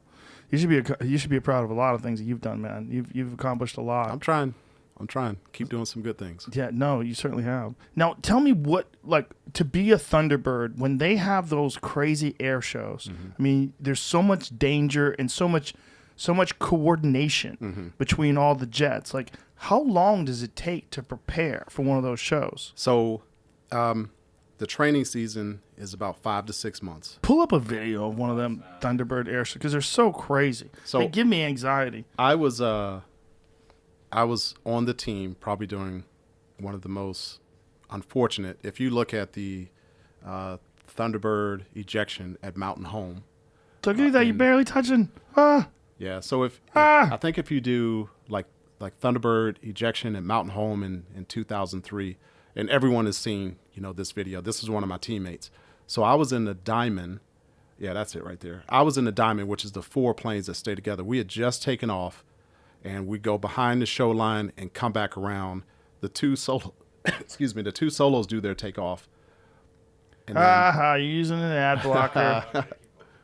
That's okay. The 2 solos take off and do their thing. So this second guy that takes off, he's going to go do a max climb to get up to about 5,000 feet and then roll and then do a split S back and front. And he actually winds up rolling too low. And that picture that you see right there is the result of it. So he actually crashes right in front of us. So that's the video from him. There's a little cockpit camera that sits right here that looks at it. So he rolled too low and then he ejected. And we're a half a mile away. Can you explain what that means? He rolled too low? So when he rolls inverted to come back the other direction, he needs so many thousand feet to be able to make it on the back side of it without impacting the ground. So how does he make that incorrect? Like what? So the F-16 has a radar altimeter on it, which tells you you're above ground, how many feet you are. And let's say on this maneuver, he had to be 3,000 feet above ground. But the antennas are on the bottom of the plane. So when you roll inverted, the only thing you can look at is your altitude calculation inside the cockpit. And there's above ground level and there's mean sea level. So, like Las Vegas is, 2,000 mean sea level, whereas Washington, D.C. will be like at sea level. So you have to make a calculation based on being in Mountain Home. He had to add 2,000 feet to his above ground level to be able to read it properly inside the cockpit. Oh, so it Jesus. makes a transition determination of how high So he you just are. had a math problem. It was a miscalculation versus where we practice at home versus where we are stationed at home. And when he rolled, he didn't have enough altitude to come around the backside. Is this the cockpit camera? Yeah, this is in 4K. That's pretty cool. yeah, that's gaming, but that's exactly what it looks like. Oh, this inside is the not, cockpit. okay. That's way too fake then. All right. Yeah, that's a true depiction of what an F-16 cockpit is going to look like. So your airspeed will be on one side, and your altitude is going to be on the other side. Do you use one of these simulation machines and practice in it? So at the bases, they have actual simulators that you can get in. Does it seem like you're actually like is it all HD and Yeah, it's high level stuff. You So it may seems sit in like- a bubble. Some of them may not be motion, but this is exactly. What some it of looks them like. are motion though. Some of them will sway side to side and the whole Yep. deal. Oh wow! Yeah, so So you really do feel like you're flying. you don't have the three Physical dimensions, sensation, right. The XYZ axis, so you don't get that part of it. But as far as the ocular stimulation, you're going to get all that. You're going to see everything that you would actually see, and it's more of a hand-eye coordination. So athletes tend to do very well when we fly, because it's a lot of look outside. It's not a lot of looking down at your instruments inside the cockpit. With the heads-up displays, it's designed to very rarely look inside the cockpit, and then your control stick is going to be on your right hand, and then your throttle and everything on your left hand with, anywhere between 5 and 10 buttons on either one. So we used to call it the piccolo drill. You do all this stuff and you'd have to manipulate shooting missiles and turning the gun on and turning your radar and doing all this stuff with So your it's hands. like your musical instrument almost. Exactly. Wow. And then the whole time you're fighting against the G-forces and you're looking outside. So what's unique about this, the solos demonstrate the performance capabilities of the F-16, et cetera. The Diamond, which I was in, we demonstrate proficiency close in flying. So in the Diamond, we may be doing 450 miles an hour. We're doing a loop upside down. We may be 18 inches apart from each other. So our wings are overlapped and then 18 inches apart. And the goal is to do everything in unison. And Oh in my that training God. program, to get used to that, it's a step-by-step process. So go out and learn how to fly a loop. Get proficient in that. Then put another plane next to you. We start off at about 7 feet apart. And then as you get more proficient, we go into what's called the diamond position. So the closest plane there on the left is the position that I would fly. And that's about 7 feet apart right there. We eventually get to the part where your wings are overlapped and the slot is going to fall down into the slot position in the bottom of the diamond. Oh fuck that. And we get closer, your wings are overlapped and you're about 18 inches apart. So that's the first solo. He may do something How like do an you aileron know roll. exactly where they are? So in the diamond, there are two positions that I would look at to put my plane in the right position. So the back of his wing, I would always line up, and I would take the front of the missile rail. It has U.S. Air Force painted on the side. I put the front of the missile rail on the A in Air Force. Okay. And then, for 2 years, my neck would be turned 45 degrees to the right. I mean, you can see right there how close you are. And everyone is going off of the movements and the cadence of the lead plane. And he's saying, something like, left turn, and the T in turn is when he's starting to move the stick to turn to the left. Or, back in with the pull to start pulling back. You practice that hundreds and hundreds of times before we ever get out in front of a crowd. Is there video of you doing this? I don't know if you'll be able to find specifically to me because, we in 69 years of the Thunderbirds doing right. stuff, so you'd have to find it. But anything between 2003 and 2005, that team is a team that I was on. Is it an important method of recruiting? Like, what is the purpose of the air show other than being awesome? It's a primary recruiting tool. For us, the United States Air Force, we're the spokespersons for the Air Force, Department of Defense, et cetera. But it's also instill, faith and confidence in your military. It's a little bit different than out there dropping bombs and shooting missiles. But it's to show the performance capabilities of the men and women in the Air Force, the personnel, as far as the performance capabilities of the equipment that we fly. You know, the F-16 is a 4th-generation fighter. The best of the best will be the 5th generation plus F-22s, F-35s. But that's also to have a little bit of fun and go out and do an air show, you know, as fans. You're living the life of a rock star. I mean, there's no doubt about that. The Blue Angels, Thunderbirds, you know, we did shows in Fort Lauderdale, like over spring break, where there are, you know, 1 million plus people out there on the beach. Oh my watching God. us. So, and you know, so you imagine crazy. you get back on the ground and your picture and everything is in the paper. You may not be able to, you think, you know, UFC fighter is popular. Is the same sense. You go to a restaurant and you can't even eat because everybody recognizes who you are. 1 million people Over watch. spring break in Fort Lauderdale, we Wow. fly shows over the water. You're going to have that many people there. So to prepare for that kind of a show, how long do you train? So the training, so we practice in Las Vegas at the ranges just up north, and you start basically right after Thanksgiving. So the last show of the year is going to be the second week of November. They take Thanksgiving off, and then they get cranking from there. And from end of November all the way up until March, Monday through Friday, sometimes on Saturdays, you fly 2 to 3 times a day every single day. Wow. So it's about 100, you know, anywhere 120, 150 rides, flights to get you prepared for that. Wow. And then you start off as a 2-ship, bring in the 3rd plane, bring in the 4th plane. So the Diamond goes and does their thing. The solos go and do their thing. When they get proficiency up to like 50% of the flights, everybody comes back together. And the goal is always perfection in an air show. We honestly believe we never achieve perfection. You know, the crowd may be sitting there loving it and crying out, that was incredible. You've never seen a debrief to talk about a flight until you watched a Thunderbird or a Blue Angel debrief. We could be in there for hours talking about you taxied out and you were, you know, 6 inches off to the right, or you were taxiing 5 knots too fast. We want perfection.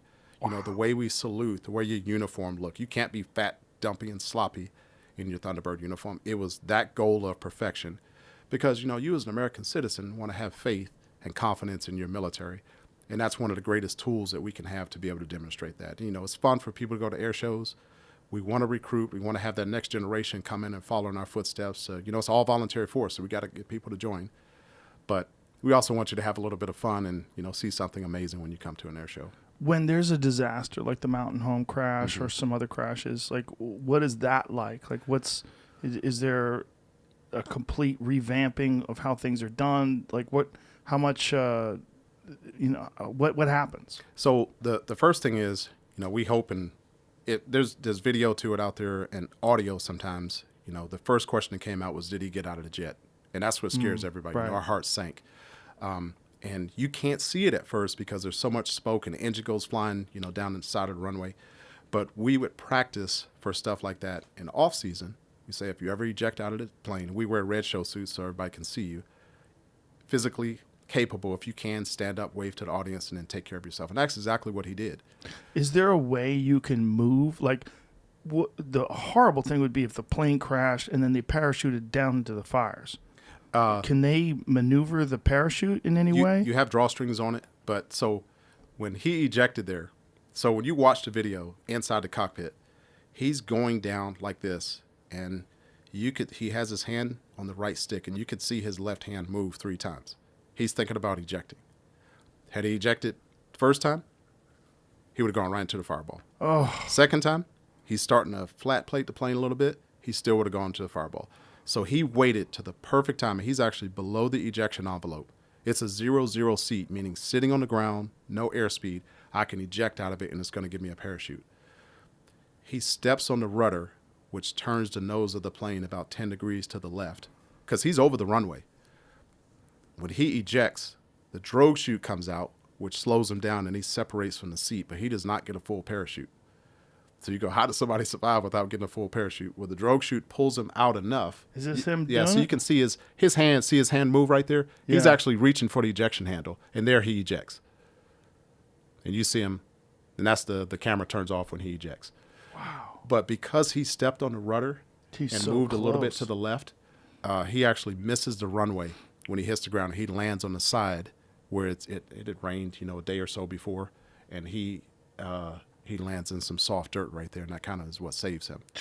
But if you're high enough, you can grab the strings and you can manipulate the parachute. But he was not even close to being high enough right So there. there was no other way for him to pull out of that. He had to He's full. go eject. Yeah, Like, he's couldn't- full aft stick and full power trying to get out of it. There's no way he was going to make it.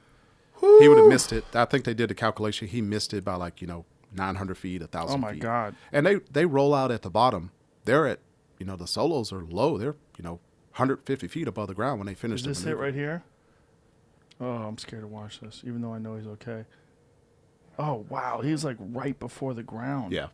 Holy shit. And that picture, there was an Air Force photographer that was on the catwalk of the tower. This is when digital cameras first start coming out. He's sitting there, click, click, click, getting everything. And that's how that picture. Now, does that dude get in trouble after something like this? Like, They'll make a determination of cause. And, unfortunately in this one, it was deemed to be pilot error and he was removed from the team. So that was towards the beginning of the show season. So it's always 6 airplanes, and there are only 6. There are 6 demonstration pilots. There are 8 pilots on the team, but one is the narrator and the other is the safety officer. We don't have any backups. So if I wake up Tuesday morning and I got a cold, there's no backup for me. So he got removed from the team, and then unique for us, we finished the season as a 5-ship. So we changed around some of our formations. Instead of having a 6-ship formation, we did 5-ship formations. And we had to do some downtime there in Idaho, and then we got a waiver to fly back to Vegas, and then we sat for a little bit till they made determination there was not actually something wrong with the plane. Because if there's determination there's something wrong with the plane, everybody has to be grounded. right. When they determined all that was fine, we started training again and made a transition to a 5-ship show, and we finished the season as a 5-ship. And then they hire odds and evens every year. So 1, 3, 5, 7, 9 will stay on the team while they hire 2, 4, 6, 8. And that's to keep consistency on the team every year. So that next year when 1, 3, 5, 7 are done, they'll hire a new 1, 3, 5, 7. And now you got your 2, 4, 6s, and 8s that are second year consistency and will be the instructors for the team. Wow. But it's, again, at Nellis Air Force Base, a home of the fighter pilot out in Vegas, you got the best of the best that are out there. And, to be a Thunderbird, it's a multi-step process. You got to have great flying capabilities, letters of recommendation from a lot of people, and you got to look good in uniform. You got to look fit. You can't be out of shape. And you got to be, have the nerves to be able to do this. It's one thing to go out and fly a fighter plane. All the basic maneuvers that we're doing are the same as every Air Force pilot learns. But now you're doing this in tune to music, sitting 18 inches away from another plane, in front of a crowd of however many hundreds of thousands of people. And it was fun, though. It's high stress. My instructor's like, wiggle your fingers and wiggle your toes, because you start to tense up, and you do that, you're going to relax a little bit. But my neck was stuck like this for about 2.5 years, because that's, they were like, oh, we're going past Mount Rushmore. How did it look? And I go, it looked like 132 bolts on the left side of Thunderbird 1, because that's all I could see. That's all all the you time. can concentrate on. Yeah. How many different jets have you piloted? So I started in gliders at the Air Force Academy, and then we flew. Do they teach you how to do it in a plane with no engine? Yeah. So a tow plane, you're being pulled behind another plane, and they take you up to 5,000, 10,000 feet, and you start off on a glider. Wow. Very capable. And then we went Why to... do they do that? You start with the basics. So it's a 2-seaters. You got the instructor sitting behind you, so it's safe. But you want to start with the basics of learning the concepts of flight, aerodynamics of flight. And then from there you move into, it's a little bit different now, but when I did it, they had a single engine Cessna. And then when I went to Air Force pilot training, we went into a T-37 Tweet. And then from there we tracked based upon how well you did. So we went fighter bomber track or tanker transport. I went fighter bomber, so I flew the T-38, and that was the first, really sleek, fast training type of airplane. How many years into training is this? So you do the T-37 so at the academy, you flew the glider for, 10 rides, and then the T-41 for, 10, 20 rides until you solo. They put you in a plane when you're proficient, you go out and solo. And then in pilot training, this is a formal, after you graduate ROTC, the academy, you do 6 months in the T-37, decide what track you go on, and then you do 6 months in the T-38. And then I did well enough in the T-38 that I was able to pick. I selected F-16s. And then I went to Luke Air Force Base out in Arizona and became proficient in F-16s. And then from there, I went to combat squadrons all around the world, South Carolina, Korea, back to Arizona, Nellis. So I've flown, I think, 6 different versions of the F-16. And then flew the Thunderbirds where they fly F-16s. went away to do the tour at the White House, and then came back and finished up on F-16s again. And the tour of the White House, were you Secret Service? What were you doing? No, so I was actually a White House fellow. In 1964, President Johnson formed a program called the White House Fellowship, where it's actually the President of the United States will select anywhere between 12 and 15 young Americans, doesn't matter, military, civilian, anything, to come and serve in their administration. And what it is the highest level mentorship, leadership program that you can be a part of in our country. And the president places you somewhere in their cabinet to be a senior advisor to like a cabinet secretary, or like for me, I was a senior White House advisor at NASA. So I worked directly for the NASA administrator. Wow. And you're essentially a senior White House, advisor or consultant or whatever task that cabinet secretary wants to have from you at NASA. And what I did for, NASA Administrator Mike Griffin, one of the smartest guys you'll ever meet in your life, like he had 7 degrees, a couple of doctorates in there. I was in a lot of capacities his right-hand man, so he would have me do all the programming for stuff at NASA. He would take me on trips with him to Russia, and, discussions about the International Space Station. And I prepared a budgetary book for Congress, 2007, that was presented to Congress to talk about the compartmental programs for NASA moving forward. With the cancellation of the space shuttle, where is NASA's budget going to go? So that was my, kind of summary project for working at NASA for the year. And then I got to interact with all the agencies that work with NASA, the International Space Station, working on the Soyuz, going to fly, and essentially getting to see things at that level. Now, part 2 of it was back on the White House side. They bring us in a couple days a week, and we'd have, one-on-one private meetings with cabinet secretaries or, chief of staff of the Air Force and folks like that. What's it like just being in the White House? How bizarre does that feel? So I grew up in Washington, D.C., and you get these tours of the East Wing of the White House. You can walk through and see all the stuff on the East side, but it's surreal to be in the West Wing because they meet outside, and, you got to do all the safety protocols and everything, and then they take you in and you take the elevator up to that. Like, what are the safety protocols? They check you for weapons? Yeah, you got to do all that. You can't bring cell phones and all that kind of stuff in there. You can't, right. Just all the protection stuff for going in. They take you in the elevator, and you go up, and you're like, man, this is the floor right here. And they walk you down the hallway, and they open up that door into the Oval Office. And you're like, wow. God, man, I've seen this on all the movies. I heard it's small.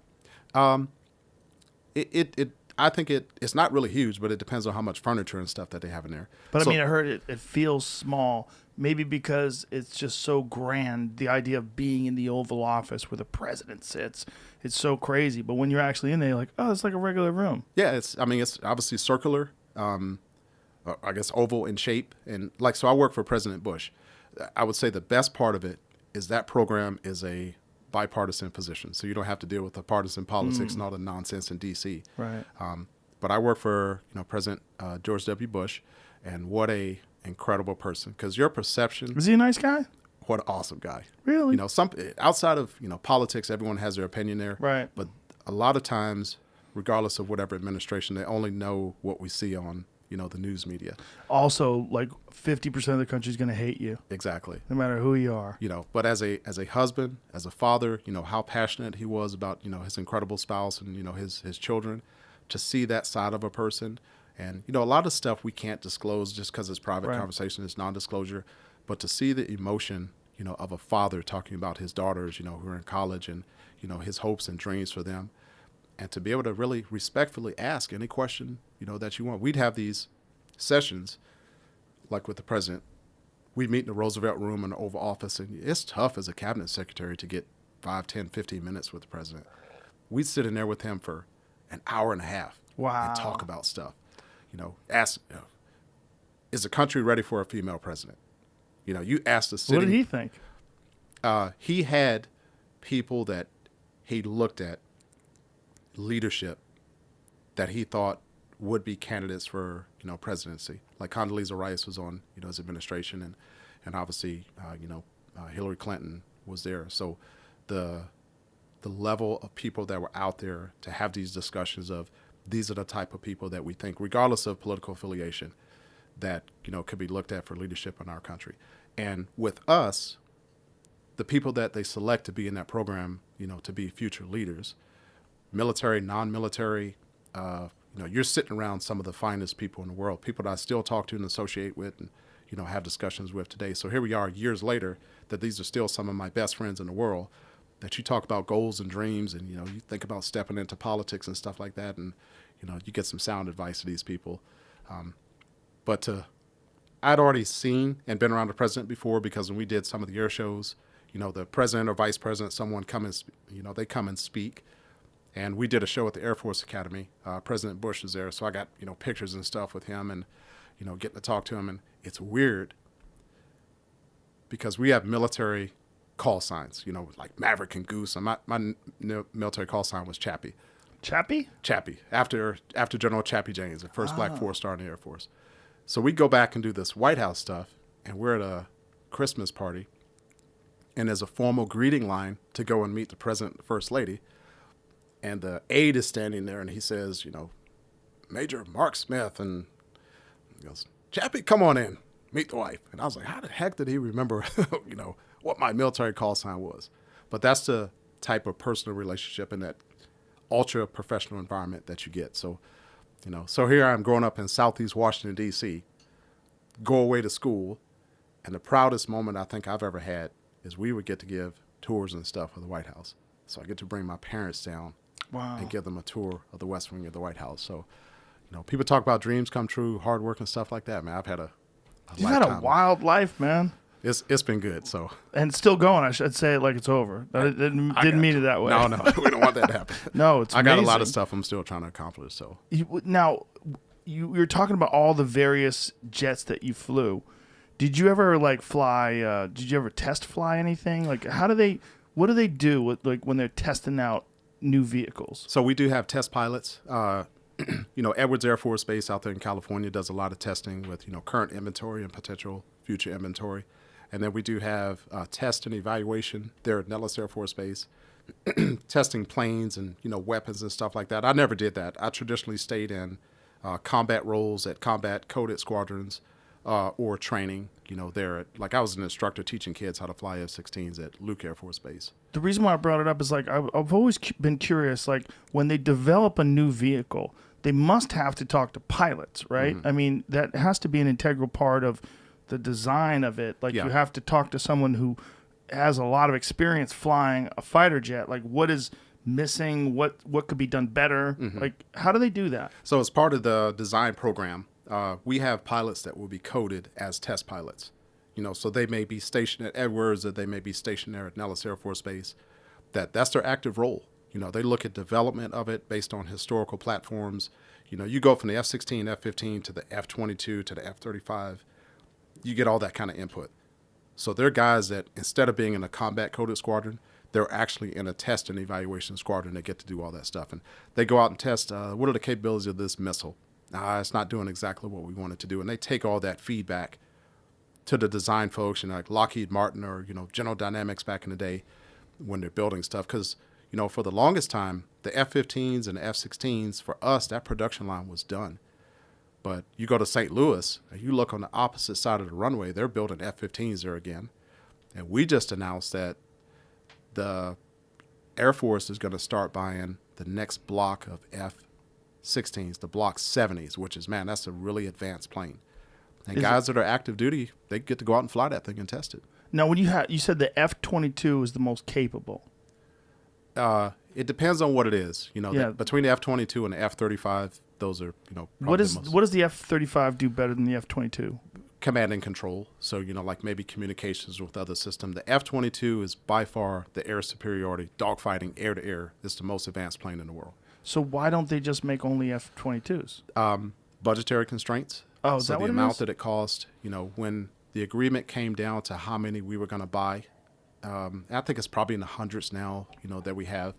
Congress is going to allocate a certain amount of funds to, okay, you can have this much money to buy this many F-22s. And the more you buy, the, per price may go down, but because we have a limited amount, budgetary-wise, that's what we stop with. And then we got congressional approval for the F-35. And, there are competitions, the F-22 versus the YF-22 back in the day versus the YF-23, which company makes it. They're going to have, fly-offs and make a determination of which one we're going to get. But so it's only communication that makes the F-35, that the F-35 does better than the F-22? It probably has a lot more than that, but I couldn't tell you. I've never flown it. I haven't had a chance to fly it. But advanced avionics, weapon systems, stealth capability, all that stuff is probably encompassed in the package. Don't you want to fly one? I would, but they're going to have to make some concessions and things to allow me to go back into the Air Force. Man, I would feel like someone like you, that would drive me crazy if I never flew one of those things. Yeah, but that thing looks insane. I'm living a pretty good life as an airline pilot right now, and MMA referee, so I got it pretty good right now. No, you do have it pretty good. I'm not saying you don't. I'm just saying that out of all the jets, like watching that thing maneuver, I mean, I didn't know it could do all that. Yeah, it's insane. It's like it doesn't make sense. Is that a plane or a helicopter? First time I fought against it in the air, I was sitting there. I probably got lost for a second. Like, is that a plane or a helicopter with some of the stuff that it's doing? But incredible. Is there a way to improve upon that? I think there are probably limitations in the capability of the pilot that's flying it. Like I think the most I've ever pulled is 10.3 Gs. The plane is designed at 10.3. Yeah, so if you think about the concept of a G, if the amount of G that you pull, you take the body weight or whatever it is and multiply it times that. So if my hand weighs 10 pounds, I'm pulling 7 Gs, my hand feels like it weighs 70 pounds. So if it's a 200-pound guy, you pull 9 Gs, your body feels like it weighs 1,800 pounds. And you're trying to maneuver the plane, keep sight of the other plane, maybe deploy weapons, control avionics, control your radar and stuff like that as you're doing all that. So there are physical limitations of the person that's flying the plane. That's why they looked at, pilotless aircraft. I think some of the cargo companies have talked about that. There's a human element that I believe you always have to have there because of unknown conditions, emergencies and stuff like that. They've looked at single pilot, cargo airplanes and stuff like that. But I can tell you, when you have emergencies up there, it's nothing like having a person sitting in the seat next to you where somebody can handle the emergency while the other person's flying the plane. You can't get around that. Right. But as technology advances, we got drones and stuff that are out there, and you may have a pilot or a controller that's on the ground that's controlling a single drone or multiple drones. So, yeah, we're probably going to advance to that because the physical limitations of the human body. Because watching that thing, the way it just changes direction and shoots straight up in the air, you're like, what is that like on a human body? Yeah, you got to get over the air sickness and the fear of, moving in the third dimension and really combating against the G-forces. But in a dogfight scenario, you may get maneuvers like that. But in a long-range fight, you're going to be flying straight and level and maybe shoot a missile. You may not do stuff like that, but my body eventually got used to it. It was tough at first, fighting against, because I'd never experienced anything like that before. You get on a roller coaster, it's like 1 or 2 Gs. I'm like, that's nothing. Right. When you get up to 9, you're like, oh my God, this is, sinking down into the seat. And you've seen like a footage of, they call it the G chamber where guys go and do their stuff. Yeah. When they spin like that, you can see the physical toll that it has on the body and what it does to you. Now you put that up in the air, moving in 3 dimensions, while you got the G-forces on you. Do they do that with you, that spin Yeah, you have thing? to go through training for that. When I finished pilot training, it's down at Holloman Air Force Base in New Mexico. You got to do that to be able to go into your fighter. And then once you're done, to be able to prove that you're combat ready, you got to go down there and you do that. You sit in a seat and you got to be able to pull 9 Gs or whatever it is for a certain amount of time. If you don't pass it, see ya. Go fly something else. How much time do you have to do 9 Gs for? You got to do like a series of different exercises. So I think the longest one was off and on anywhere between 30 and 45 seconds. They have you looking over the shoulder to do it, to look at a plane back behind you. They put a plane out in front of you on the screen, and you got to stay with him. You got to keep him in that pocket, which means you got to pull back on the stick a certain amount. Wow. And that determines the amount of G that you got to pull. You got on your G suit and everything like that, but if you don't pass it, 45 seconds sounds so crazy. It's an eternity when you're sitting there in the seat. And the weird thing is, in the centrifuge, because you're at the end of a pendulum, it doesn't feel the same as it does in a plane. And, because the shorter the pendulum, the higher the force is going to feel. If you're sitting at the end of a 50-foot pendulum, it's going to feel a little bit different. But a shorter the pendulum, it's going to be exponential. So guys hate going to the centrifuge. Guys and gals hate doing that just because it's so tough. When you make it through the centrifuge, there's probably going to be a little bit of partying and celebration after that. Well, listen, man, I appreciate you. I respect you tremendously. You're a great referee, and Thank you. Your accomplishments are incredible. And it was fun talking to you, brother. Thank you, Joe. I appreciate you. I'll see you in like 2 weeks, right? Which one are you coming back for? You coming on the 6th or the 13th? The 13th. I'm there for the. I think I'm there for both of them, but I'm there for the 13th for sure. Absolutely. I'll be there all month. So all right. Just a really Thank incredible you very much, opportunity. sir. Thank you, Joe. Appreciate you Appreciate very you having me. Bye, everybody.